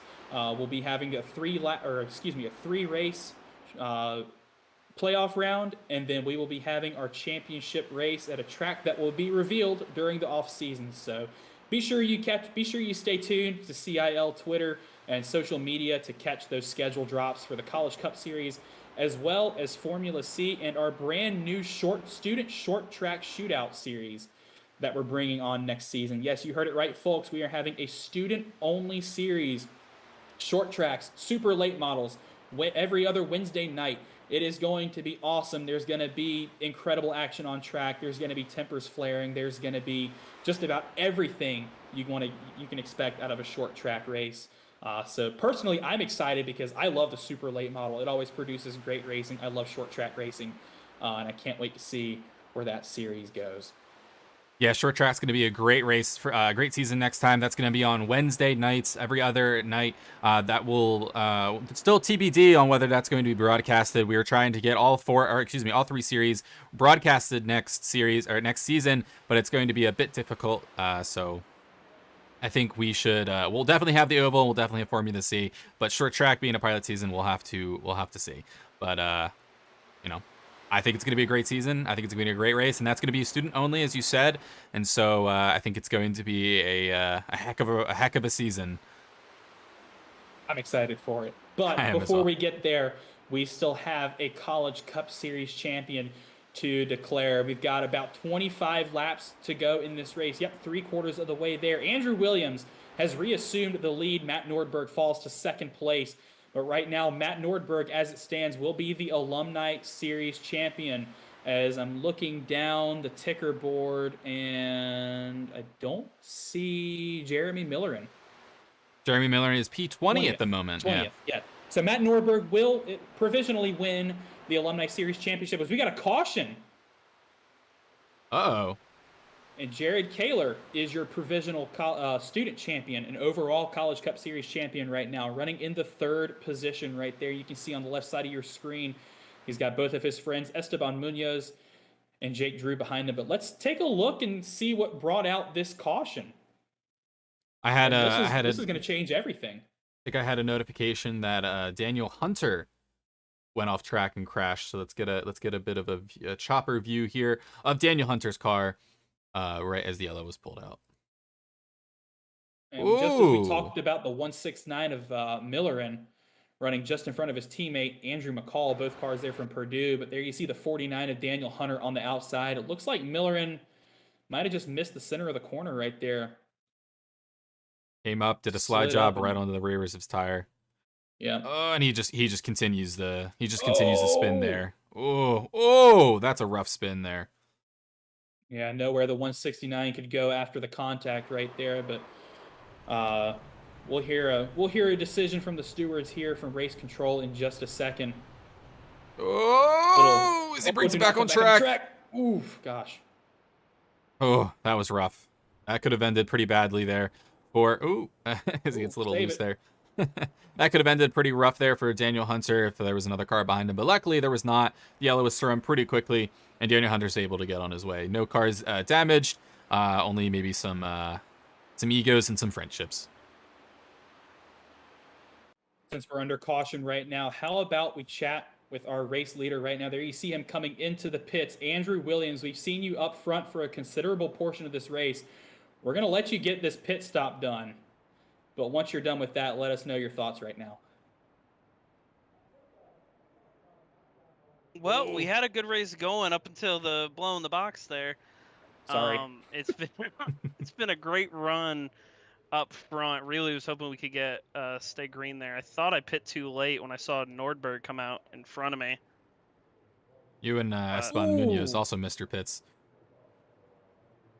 Oof. Is this pit road a little bit trickier than the other ones? Because we've seen a lot of drivers overshooting the pit entry. We've seen some lockups. We've seen some overshot pit stalls. Has pit road really been a deciding point of this race, do you think? Pit road, yeah, that's where I got around Levy early in the race, and getting in the lead is a huge commanding force. So, yeah, being fast on pit road can get you a big gain. I think some of these guys took 2 tires. Curious to see how that works out from last night. But yeah, pit road, pit exit, especially for the green flag stop. I'm really amazed we had nobody loop it there. It's a tricky exit. Yeah, you've had a pretty commanding lead through quite a few of these laps here as you've been fighting off quite a few people, and you were P1 for a couple of laps there until the yellow. How's your race going? How are the tires, more importantly, as this is probably the most important thing on this track? This race has gone better than I ever could have imagined. I was able to get out front early and just run away with it. Hoping to replicate that again on this restart, but yeah, it's been smooth sailing so far. Well, Drew, we want to wish you the best of luck out there. We can see you're going under the formation lap now, so we're going to let you go. But great job so far. You've been done really well this race. You've put on a heck of a show for us up here in the booth and at home. And best of luck in these last 22 laps. Thank you. That was Andrew Williams, who has put on a great show so far for us tonight, as we said. But right now, our Muhammad Alif and Rhett Crane, 2 Ball State cars, lock out the front row as the cars form up 2 wide for hopefully only one more restart here in the race.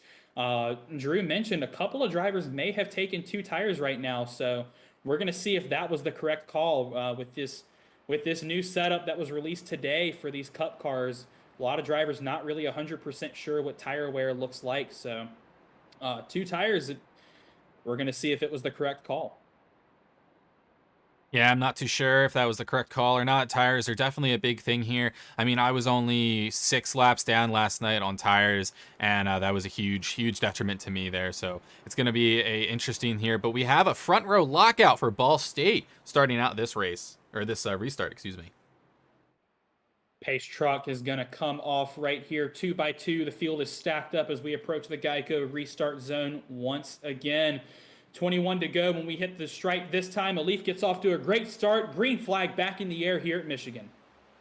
As we have quite a bit of a backup in the back there. No incidents to come from that. But we have Jared Kaler trying to go, maybe sneaking, thinking about 3 wide there on the 9. And, oh gosh, I can't see what that car is. But on the Bradley Daniels of the 521. But he's able to kind of sneak in the inside, and he's going to send that 3 wide back there. But our Muhammad Alif with the phenomenal start there. He's oh gosh, he's almost half a second in the lead there on Edwin Onofre. Look at this gaggle of cars at the back. It has Jared Kaler and the O2 of DeWale in it. You can see the Pied Piper of that second pack going to try and catch back up to the lead. But Jared Kaler 3 positions above DeWale right now. He is provisionally the champion with 20 to go. So it's go time right now. If you're both of these drivers, you have got to get as many positions as you can. If you're Kaler, you want to put as many positions on the O2 behind so he has no chance of winning the championship. And if you're the O2, you are vying and putting everything out on the track to get to that front spot to beat Kaler to the title. Yeah, they're all on even tires. We only have 20 laps to go this time by. And it's going to be a rough one as he goes down low. He's going to sit right next to Jared Kaler probably on this front stretch. Going to have the 2 championship leaders going at it right side by side. Side by side for these two. Kaler's going to get the better exit off of turn 4 right there. He'll come out to about a 1 car length advantage over the O2 going into turn 1 right here, but he's going to be relegated to the outside in that dirty air. I believe that is the 6 of Rhett Crane. Underneath him is now the 996 of Jake Drew. Gets underneath the O2 right here. Rhett Crane with a huge slide up the track, and we got a caution coming out behind him. 2 cars. I think that was... I'm not sure who that was. We're not going to call it out. It's the 2 make contact. The O2 and the 1 make contact. They both get sideways into the corner right there. The 1 is going to lose out on a lot of positions right here. We're going to see if we can get a replay for you shortly. We were focused on that other incident, but we stay green. Both of those cars clear the track as Zach DeWale put the bumper to the 1, maybe not intentionally, but he will gap the 1, and it looks like the 1 might have some aero damage. He's falling back right now into the clutches of the 747 of Scott Ratliff. That's the 22 of Austin DeLong to his outside. Ratliff going to tuck in behind the 1, and the 1's going to get right behind the 22 right there. Still single file, but right now, man, what a development we've just had in this championship fight. Kaler in the 11th position, DeWale in the 7th position. Right now, the title is DeWale's, but Jeremy Millerin right there in that 10th position, he is only 6 positions back from Matt Nordberg.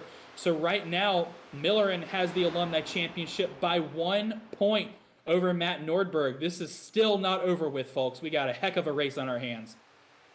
Yeah, we definitely do have a heck of a race on our hands at the moment. I'm going to quickly jump back to that incident with Jared Kaler, see if we can get exactly see what happens there. So that's a good time to jump back and see what happened here from our chopper cam with Jared Kaler. Actually, that's on the restart. Excuse me. Might have messed that one up.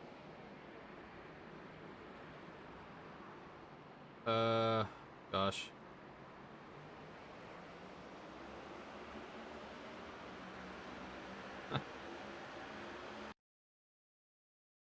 See chaos on that restart led to where we are right now. Here is Jared Kaler. We're gonna see what happened. I think that was after the contact. This was after it. But you can see right. This was that was after the contact. Yeah, you can see he lost out on a lot of positions right there. As we have another caution. Yeah. So we're gonna check that out in just a second. We're gonna have another restart here at Michigan. But what it looked like was it just looked like a racing incident where the 02 drove it into the corner and washed up into the 1. And the 1 got sent to the outside a little bit, but both cars able to keep it straight because we have another caution here at Michigan. This is on lap number 86, so we're more likely than not going to have a 10-lap shootout to decide not only the race winner, but our champion as well. Uh-oh. I'm losing the cameras again here at Michigan. Man, Michigan needs to up their price and or infrastructure in their cameras. Whew. We try to check again back to Yay, iRacing updates. Uh-oh. Yeah, I'm unable to. Here, give me a second. See if we can get the cars back just in general. All right. Ooh, I see some. Oh, there's Millerin. That's the car I was trying to look at. Millerin is sideways at the moment. This does not sound good for Millerin in terms of the. I can't tell if that's his damage or not. I'm thinking that's damage. I think he is crab walking something fierce right now. Listen, I know NASCAR likes to yeah, crab walk, car but is going sideways down the back stretch, and I think I don't want to speculate, but Millerin may have already used his fast repair. He was involved in that incident on the restart where it stacked up in front of him and he had nowhere to go, and he turned into the side. He spun into the side of the 124. Remember that back at the very beginning of the race. I'm thinking he may have used his, fast repair for that. So yeah, there's I'm just a very trying to. good chance that Millerin might be out of this one. I'm just trying to go in. So we're gonna try and get a replay of that. I don't think we had the coverage. Unfortunately, I think we're gonna have to put the blame on iRacing. Unfortunately, with these updates and them putting stress on that server, those servers. I'm losing connection there, but yeah, I keep dropping. Unfortunately, I'll have to jump back to the live. As we can see, Millerin, yep, he's going back to the pits. Let's see if he as he overshoots his pits. Oh, he's got his pit box right there. He has almost no control of that car. Let's see if he has. Oh, he does have a fast repair.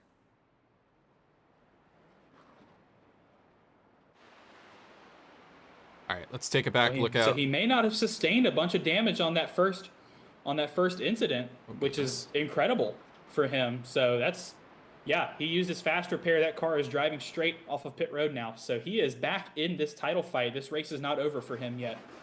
So great news for all you Purdue fans out there.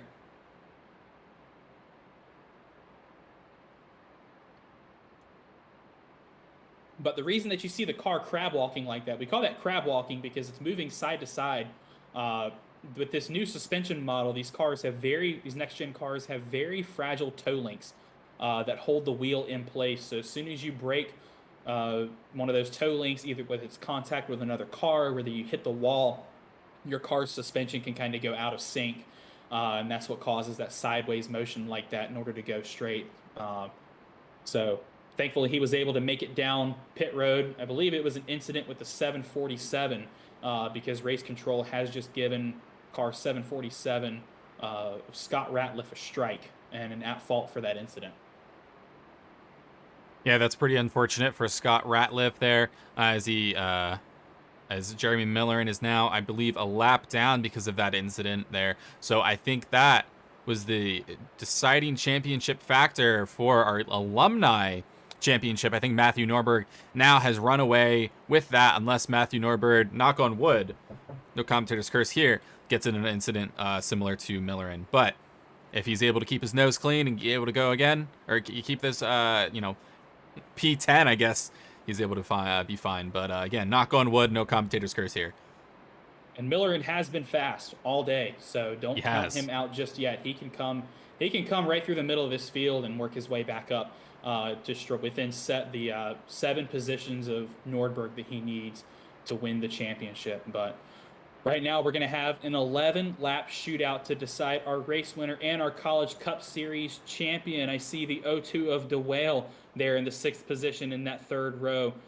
Jared Kaler in that 5th row scored in the 10th position. Our Muhammad Alif, Jake Drew, The 12 and the 996 are your front row. Edwin Onofre, Athena Leclerc, Rhett Crane, DeWale, Munoz, Levy, Williams, Nordberg are the rest of your, or excuse me, Kaler are the rest of your top 10. The pace truck has come in off of pit road. Field is stacked up 2 by 2. Alif is in the restart zone. He will get a massive launch right here.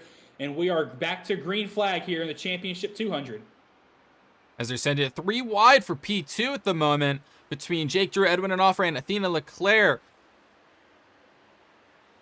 Is Zachary DeWale sitting right behind him, is trying to get up. That is, ooh, where's Jared Kaler? Jared Kaler is back in P10. So at the moment, I think Zachary DeWale has enough gap from Jared Kaler that he's able to get this. As we have another yellow flag. So I kind of stopped talking there, but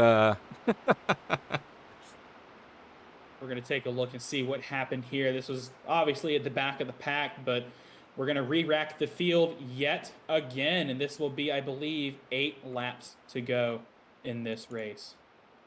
I'm not sure who this is going to be. Let's see if I can get, see if we can see if the replay has caught. And let's see if we can get the driver. I don't have a notification of any driver crashing or going off track.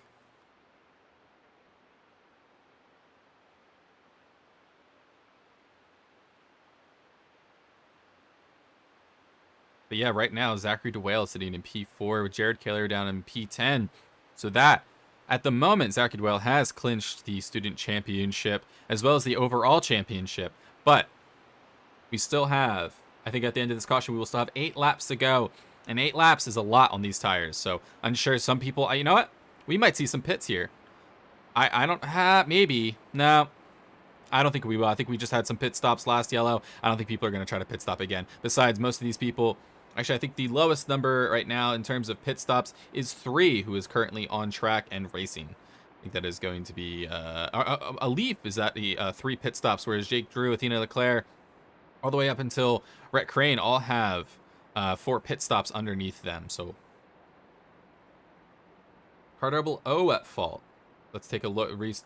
Take a look at this restart with the double O here. Of it's gonna be Ethan Decatur. See if we can get a chopper shot on exactly what happened at this yellow. Oh, little too early. So yeah, it seems like the 00 of Ethan Decatur just kind of comes down. I think what happens is he thinks he's going to hit the 521 there, and he just kind of bounces back as the 147 as Scott Ratliff just ends up getting spun there into into his teammate, the other Valparaiso car of 19, Ricky Paz. Unfortunate event there as the 00, and I think Scott Ratliff end up in the kind of worst situation. Yeah, unfortunate there for the 747 of Ratliff. He was having an incredible race all day, working his way up towards the front there about halfway through the race. I think he fell back with this latest pit cycle, but was working his way back up to the front, but just caught up in someone else's incident right there. So unfortunate right there. Good to see that he was able to keep it going. I think everyone involved was able to come away relatively unscathed. I think was that the 2 Valpo cars?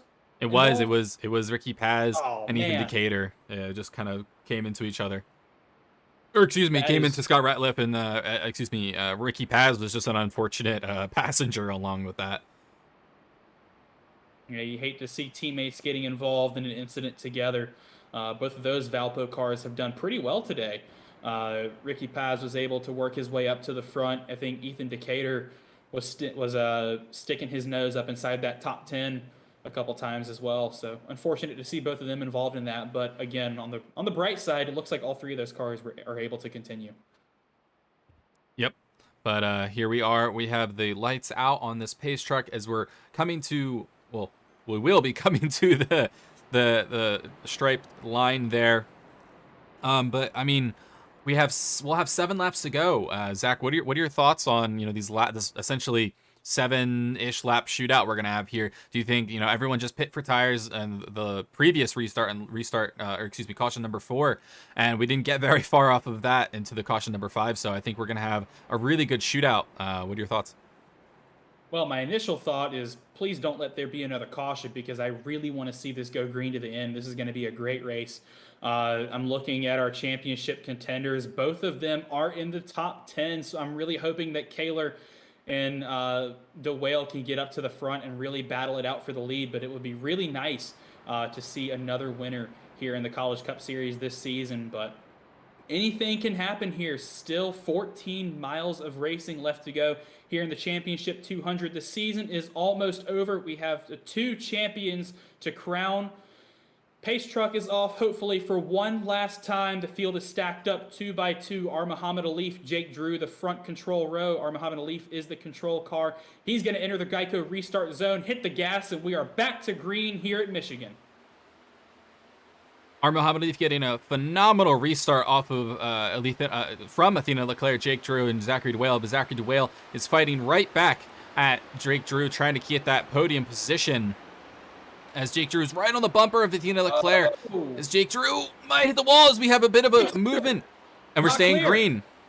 We stay green. It looks like Athena Leclerc was not clear of the 996 right there, but that is going to allow her teammate Zachary DeWale to get a couple positions out of it. He is now, I believe, 6 positions in front of Jared Kaler. So with coming to 6 to go right now, Zachary DeWale has secured the championship, but not if Jared Kaler has anything to say about that. Still a lot of racing left here.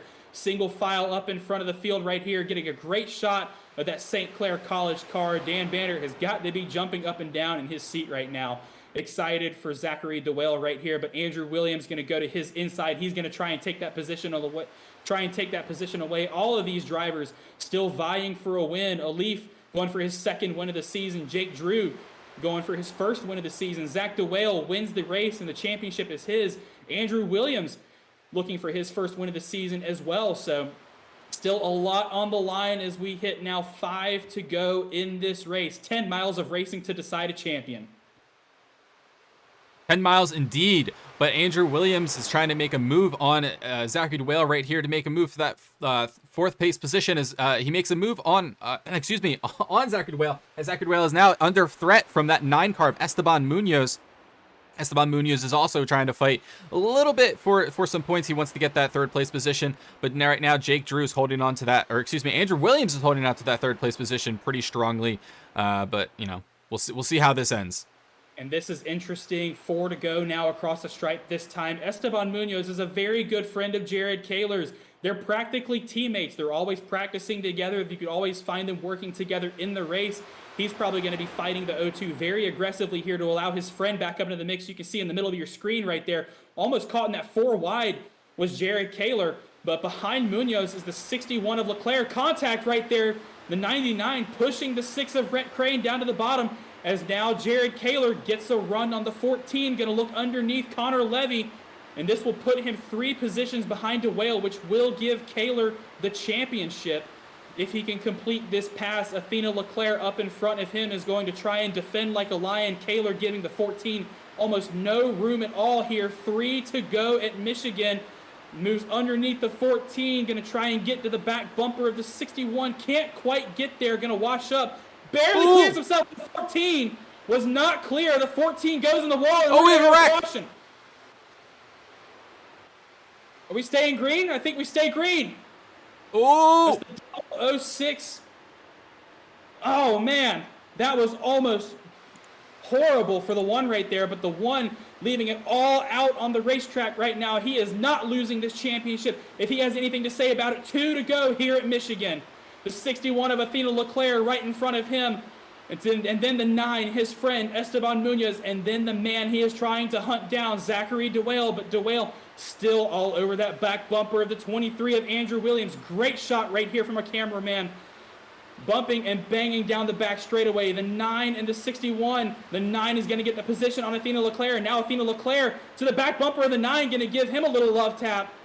As they are now side by side. We're coming to 1 to go here in this race. Jared Kaler's going to get blocked in. Kaler's all over the back bumper of the 9. Jake Drew, Andrew Williams, Zachary DeWale, Alif, Leclerc, Munoz, Crane, Kaler. Right now, DeWale does have the championship. Kaler needs 2 more positions to win. He needs one more position, now 2, as the 076 and Nordberg goes underneath him. He's going to watch, Kaler's going to watch up into the 9 to the outside. He's going to make contact with the 076. The 9 is going to have to defer this position to the 1, and he's going to have to get by the 6 to win the title, but it doesn't look like that's going to happen. Jake Drew, one last time around the corner here at Michigan, will win, probably going to win the race, not under fire, but the man of the hour, Zachary DeWale, will finish 3rd here and secure the College Cup Series championship. Wow, what an absolute finish to this race. You had side-by-side action the entire time, all the way till the end. Jake Drew putting up in a phenomenal fight with Andrew Williams. And Jared Kaler just getting absolutely stuck behind those drivers. He could not get around them. He was just pushing and shoving everyone out of the way, and he could not do it. But congratulations to Jake Drew, Andrew Williams, and especially congratulations to Zachary DeWale, is your Oval and Cup Series champion for 2022. Now, hold on just 1 second. We have one more thing to confirm before we officially declare DeWale the champion. If Jared Kaler ran the fastest lap of the race in the student class, then they are tied on points, and then we are going to have to go to a countback of runner-up finishes. We're waiting for our official results to come in. I'm looking. No, Jared Kaler did not get fastest lap. Zachary DeWale is officially your College Cup Series champion. Wow, what a race. Wow. Congratulations. Absolutely congratulations to Zachary DeWale for that absolute dominating performance throughout this entire season. Congratulations, Jake Drew and Andrew Williams, for these phenomenal podiums here. And also, congratulations, Matthew Nordberg, I believe, had clinched the Alumni Championship win for that for the alumni class. And wow, what a great season. Well, this season, we've wondered if there would be anyone who could challenge the juggernaut Jared Kaler. And very early on, this man right here, Zachary DeWale, going to do burnouts in victory lane. He stood out from the rest. Dan Banner, the owner of the O2, has tried everything in the book to get to the top of the College Cup Series, but the Saints iRacing Academy have finally found their golden boy. Zachary DeWale, the breakout talent. He stayed within striking distance of the title all season, and this is his moment. St. Clair, it is your time to celebrate. UNC Charlotte, move over, because there's a new champion in town, and his name is Zachary DeWale. He is your College Cup Series champion. Absolutely amazing drive from everyone this season, but an exceptional drive there from Zachary DeWale and Jared Kaler as he blows up the engine, as it's well-deserved, on that victory lane there from Gatorade. And wow, what a season. I'm at a loss for words, honestly, and I was not I'll be honest, I was not expecting a great race from here from Michigan, but did they prove me wrong tonight? This was an exceptional race from all of these drivers here. Exceptional driving, gritting teeth, battling bumper to bumper, just, pushing their way through this, and what a motor race it was. I'm shaking right now. This was incredible. Oh my gosh, what a race there at the the line there at the end. Wow. Oh my goodness. We're going to try and get everybody here into the booth for an interview. And I believe that will also secure St. Clair College as the Constructors Champion here in the College Cup Series. So how about, let's talk first to our race winner, Jake Drew. First of all, welcome back to the CIL. And congratulations on your win in a chaotic race here at Michigan. What are your thoughts here as you take home your first win in the CIL?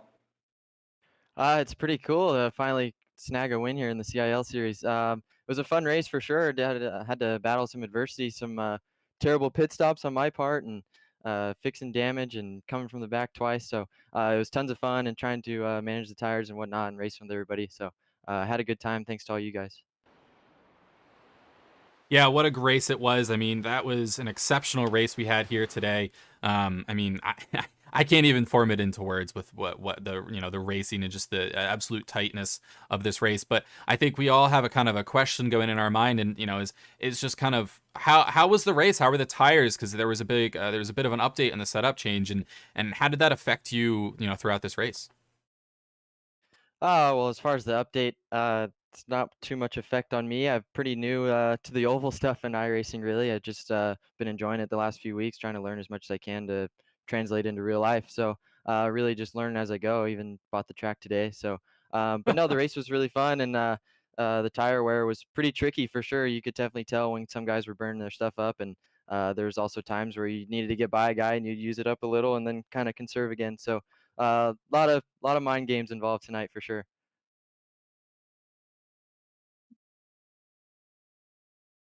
Yeah, mind Jake, games. Ooh. one more question before we send you off, Jake. Did I hear you say you bought the track today? Yes, that's correct. I bought it today. Oh my goodness. I can't even. that's that's exceptional. Absolutely exceptional. You can learn a track in in that short of a time and get a win. Wow, that's impressive. But of all people to do it, it would be you, Jake. Yeah, thank you guys. But no, seriously, I really appreciate you guys putting this stuff on. It's a ton of fun. I hope to do more in the future. Yep, and thank you so much, and congratulations for that win there, and or congratulations on that win there. And we'd love to talk to you again next season, and good luck with everything else. Thanks, guys.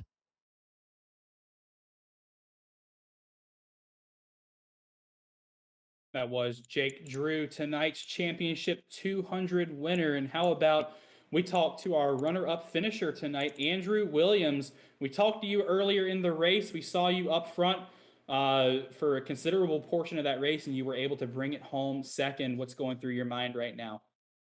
5 more laps. I had them sent. But that was a great race. Phenomenal racing up the front, super hard to pass, super tight. Um, got the student win that I'd been chasing all year. Couldn't quite put it together for overall, but yeah, phenomenal drive from everybody. Everybody running up front. Yeah, incredible driving there. I mean, we spoke to you earlier in the race, and we were, yeah, you had an incident there in pit lane, but you were able to make it back all the way up to P2, and as you said, 5 more laps, you would have had that win there. But overall, I mean, what are your thoughts on this season? I mean, you had a pretty exceptional season throughout the entire season of 2022. You had a bit of a bump on the road every once in a while, but I think overall you had a pretty good season, and you should be pretty proud of that as well. But what are your thoughts? I think yeah, we had a great fight. Clemson Esports, Orangeville Racing. We brought a great car to the track every week. Had a couple fumbles, couldn't put it together, but overall, I'm really happy to be able to race with Kaler and DeWale. This isn't something we would have imagined being possible 1-2 seasons ago. So gonna hope to keep the upward trajectory going and ride that to the top.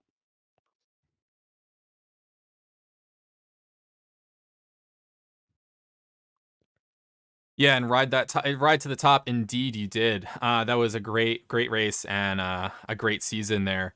Um, yeah, I don't know. I'm just kind of at a loss for words from this racing tonight.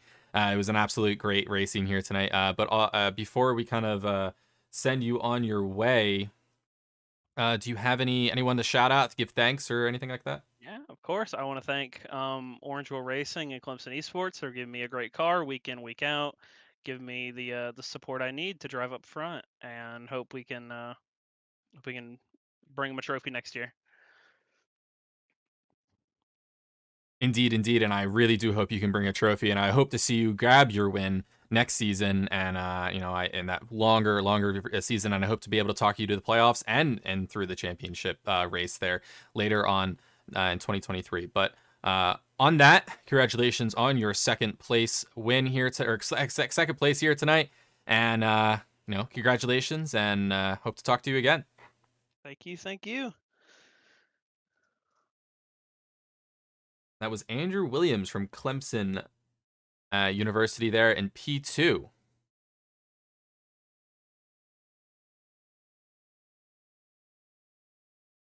Well, as much as we talked about the student battle, we had an incredible alumni title fight as well. How about let's talk to our alumni overall runner-up, Jeremy Millerin of Purdue University. Jeremy, uh, congratulations on your runner-up finish here. I believe you were on the podium overall for alumni class here at the track for here in this race, but we saw a couple of incidents there in the race, and it ultimately led to Matt Nordberg winning the title. So, what are your Well, thoughts right now?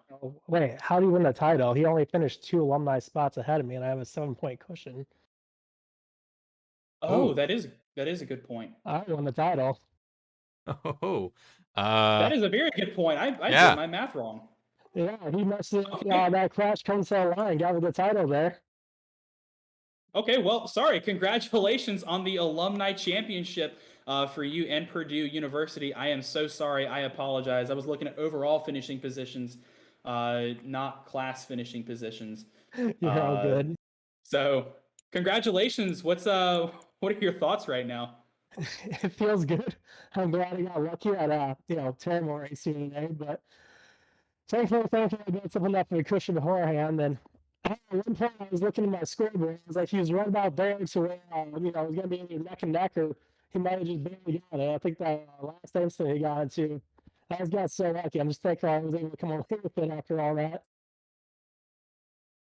Yeah, I think that was definitely a thing to think about, and it was definitely a rough race for you. I think throughout this season or throughout this race, excuse me, you had a pretty dominant season in terms of the alumni championship there. But kind of give us your thoughts on this entire season, and also what are you looking forward to in this next coming season? Yeah, I mean, overall, pretty great season. I had some pretty good results. Had what 4 straight top 10 finishes. Had consistency. Just, too bad I couldn't finish this last race off well. I had some speed there. I had some fun going from 16th to first in the first 2 laps just to see if I could. But wish I could have finished it off in the lead lap there. I wish on the second to last restart or second to last caution there, I thought I was the only car a lap down. So I backed up. Didn't realize that Ethan Head was going to be challenging me for the lucky dog spot. But yeah, overall, I can't complain. Best season so far. I'm looking forward to more longer season next year and the playoff format coming up.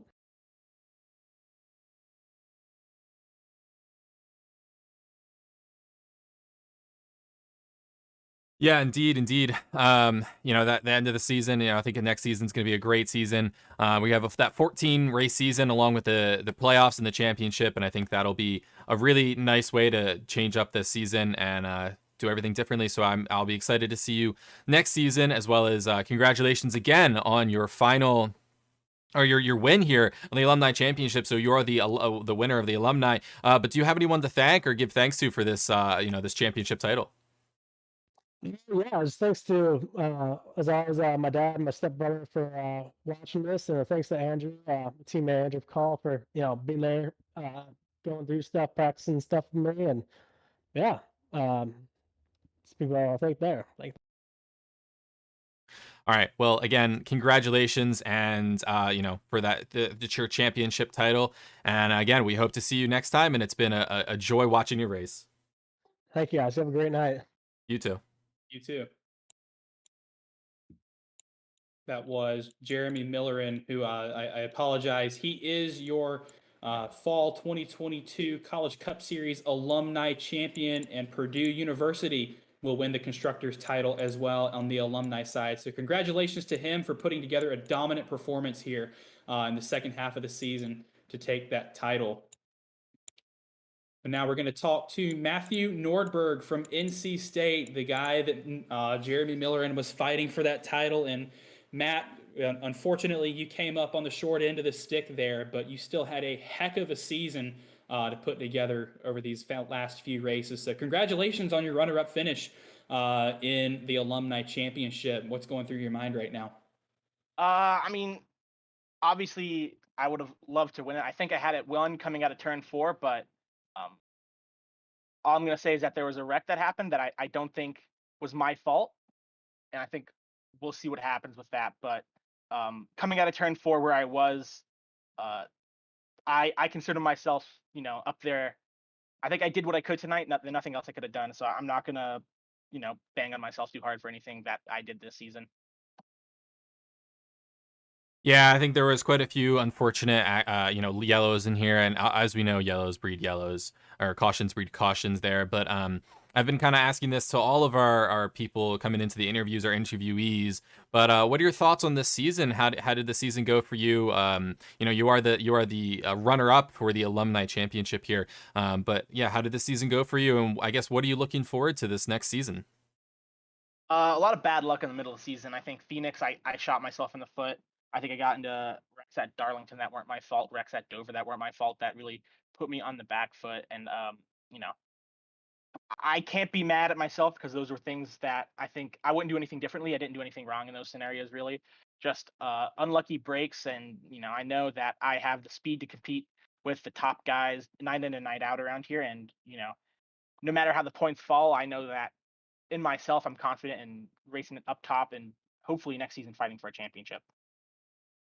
Yeah, and I'm excited for you to fight for that championship. I think you have a lot of power under you, you have a lot of talent, and you've shown that on the track throughout this entire season, as well as seasons beforehand. So I'm really thankful for you to be here, and I'm really happy that you're here, and your racing shows that you have that power. So again, congratulations on second place in the alumni championship there. But do you have any, before we send you on your way, do you have anyone to give thanks or a shout out tonight?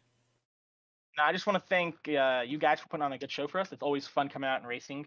It's always super close, especially near the front of the field. A lot of drivers where uh, different strengths suit different tracks. Tonight maybe wasn't one of my best tracks in Michigan, but I know it's always fun to race. I know it's going to be clean for the most part. Uh, so looking forward to next season. Thank you. And thank you, Matt. And have a nice day. You too. That was Matthew Nordberg, one of people you guys might recognize. He is up here quite often in the booth doing our broadcasting and commentating for us. So again, Matthew there in our P2 for our Alumni Championship. What a guy. Hold on just 1 second, people. We've had a count back of points, and we are still determining who our champion is. So we're going to hold off on our interviews with Kaler and DeWale, but we are waiting for an official ruling from our points guys on who the champion is. So once again, may have spoke too soon on the championship right there. Bit of a count back here we have. But whilst we wait for that count back, Zach, you know, I'm still at a loss for words for that finish there, and the absolute menace.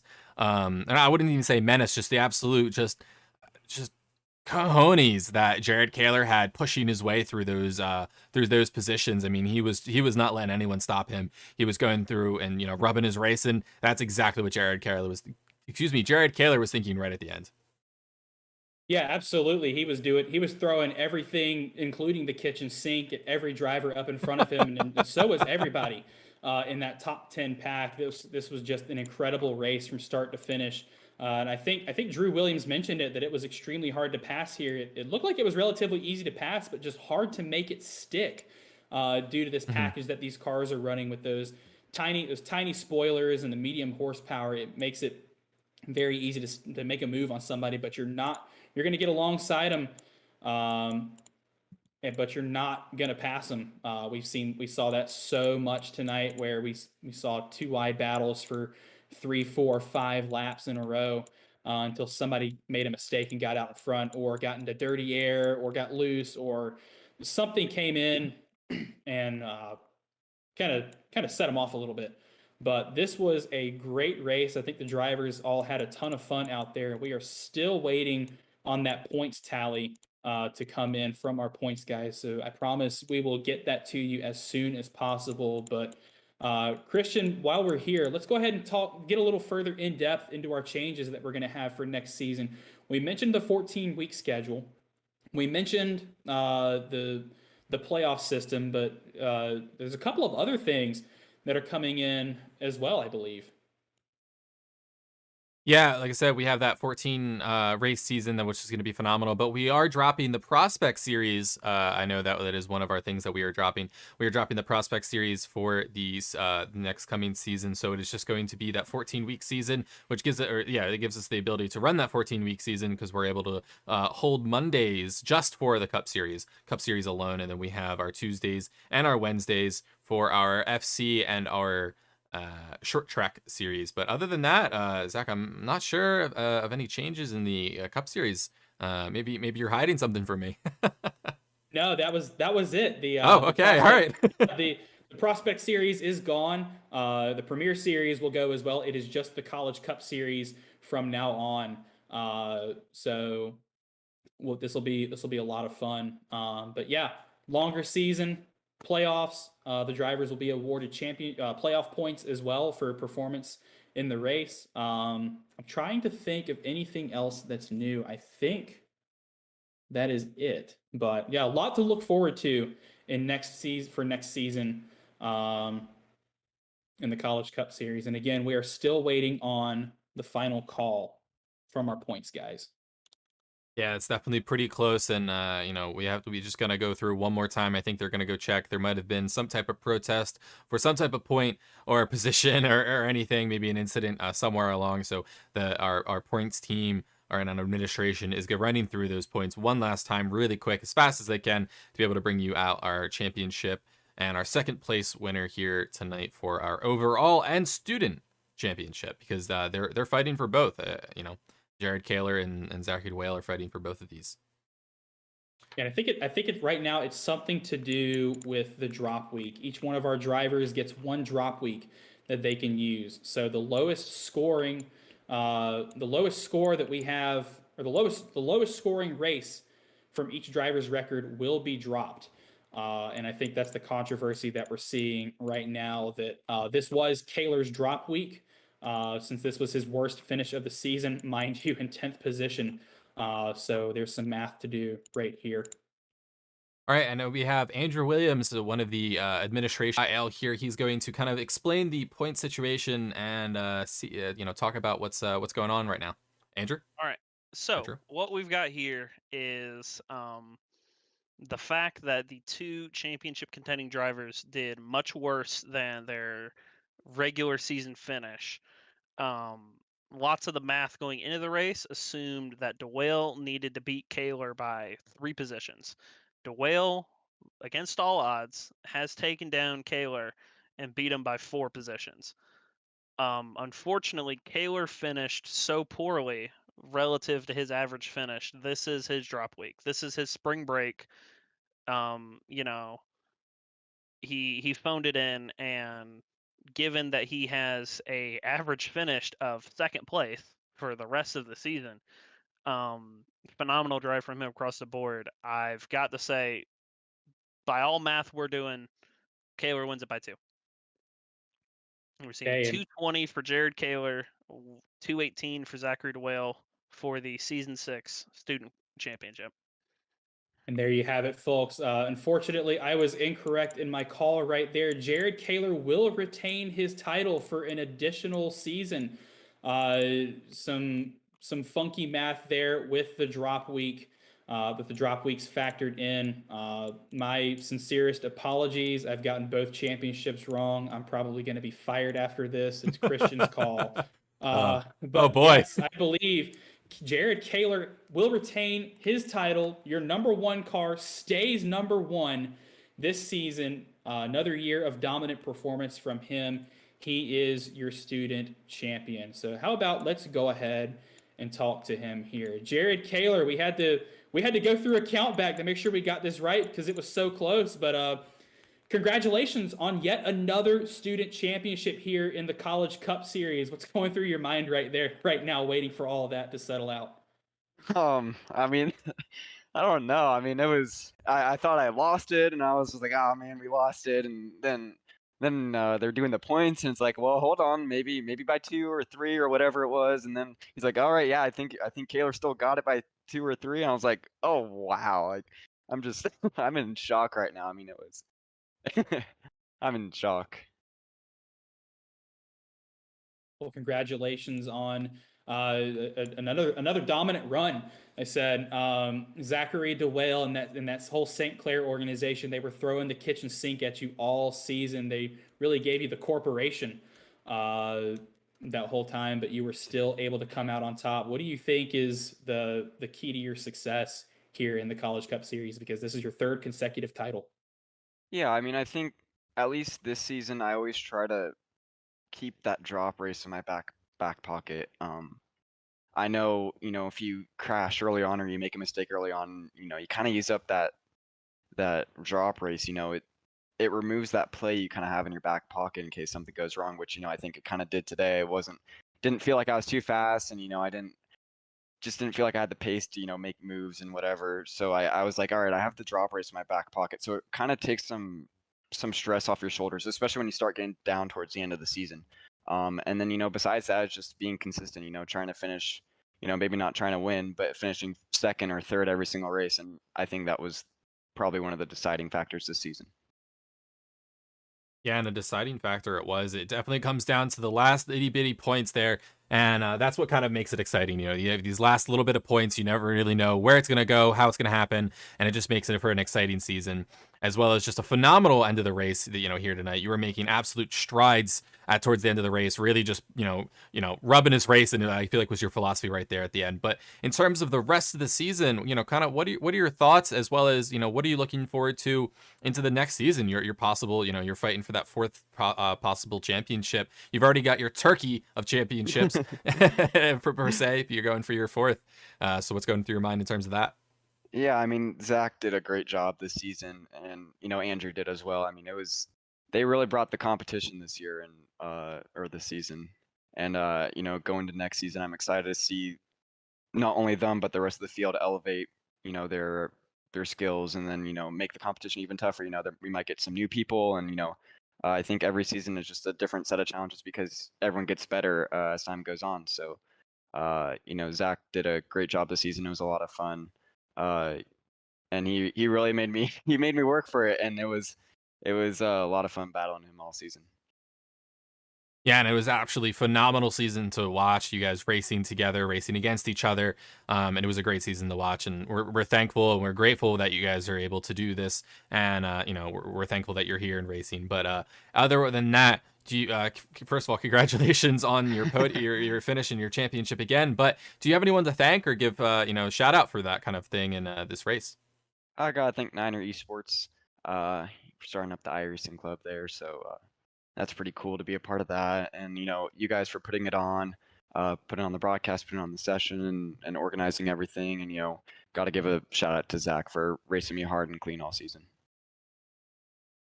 Racing hard, definitely the season, and clean. And again, thank you for coming out and racing, and we hope to see you again next season for you to fight for that fourth championship.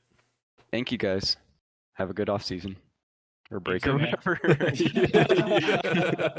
You too.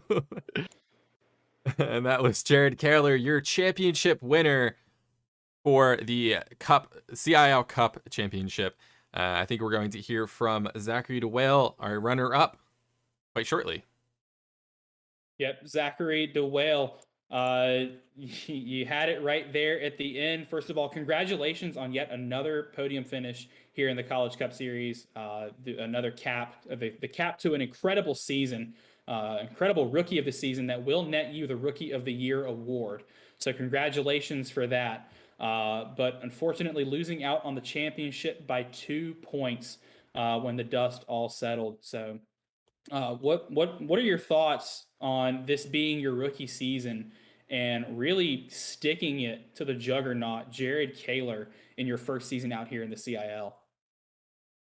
Well, I'm disappointed for sure. I thought we had it won.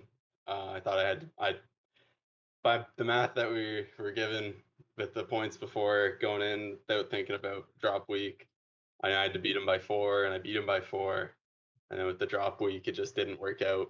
I'm I'm very happy with my performance this year. It wasn't enough to work through the end of it. You know, Jared's just too good, and he got us this time.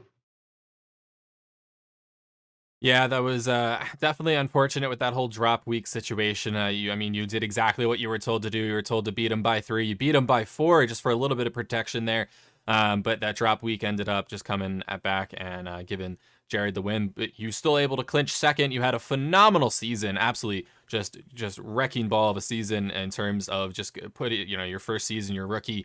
You had an exceptional season, and I'm looking forward to next season and seeing what you guys can do. But what are your thoughts on this season versus next season? How are you going to prepare? What are you guys going to do to kind of make sure you claim that championship next season?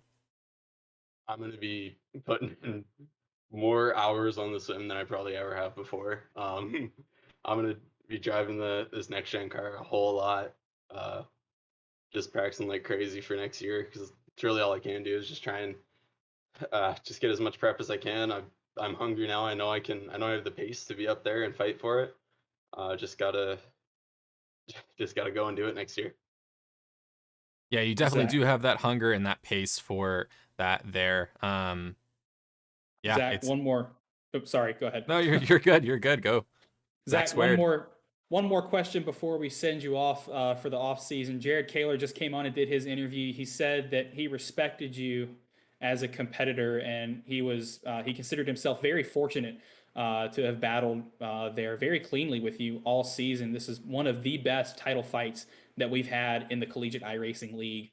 So what kind of momentum does that give you going into this next season? Now we're looking at a 14-week schedule with the playoffs. Well, longer season gives a bit more margin for error for sure. Especially now having 2 drop weeks next season is going to be huge. Um, but yeah, back to what you said about what Jared said. He's a really good dude. He's a good competitor. I had a lot of fun racing with him this year. Um, I tried to race him as clean as I could.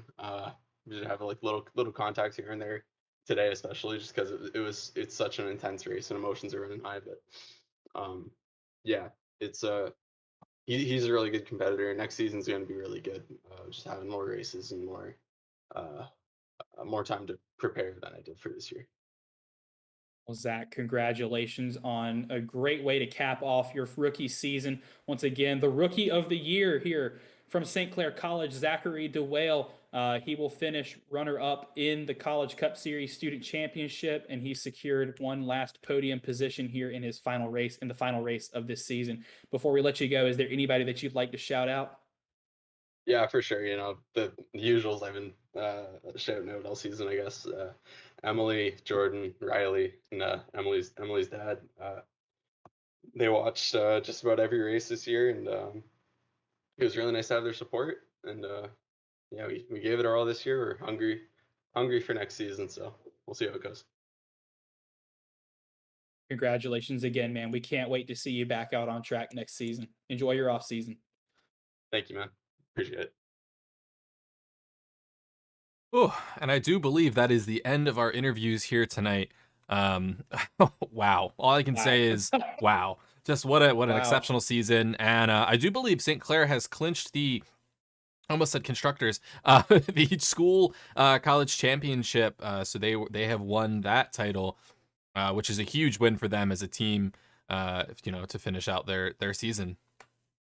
Yeah, they are provisionally the College Cup Series student college champions. That's a mouthful. But once again, all of these results are unofficial until the points can be completely cleared. So in about 2 days' time, we'll post to the CIL Twitter sphere and the social media as your official championship winners. So please stay tuned because we have a lot of points shenanigans to happen here with all the drop weeks and such. But man, Christian, what a race, what a finish, what a season! I cannot wait for January.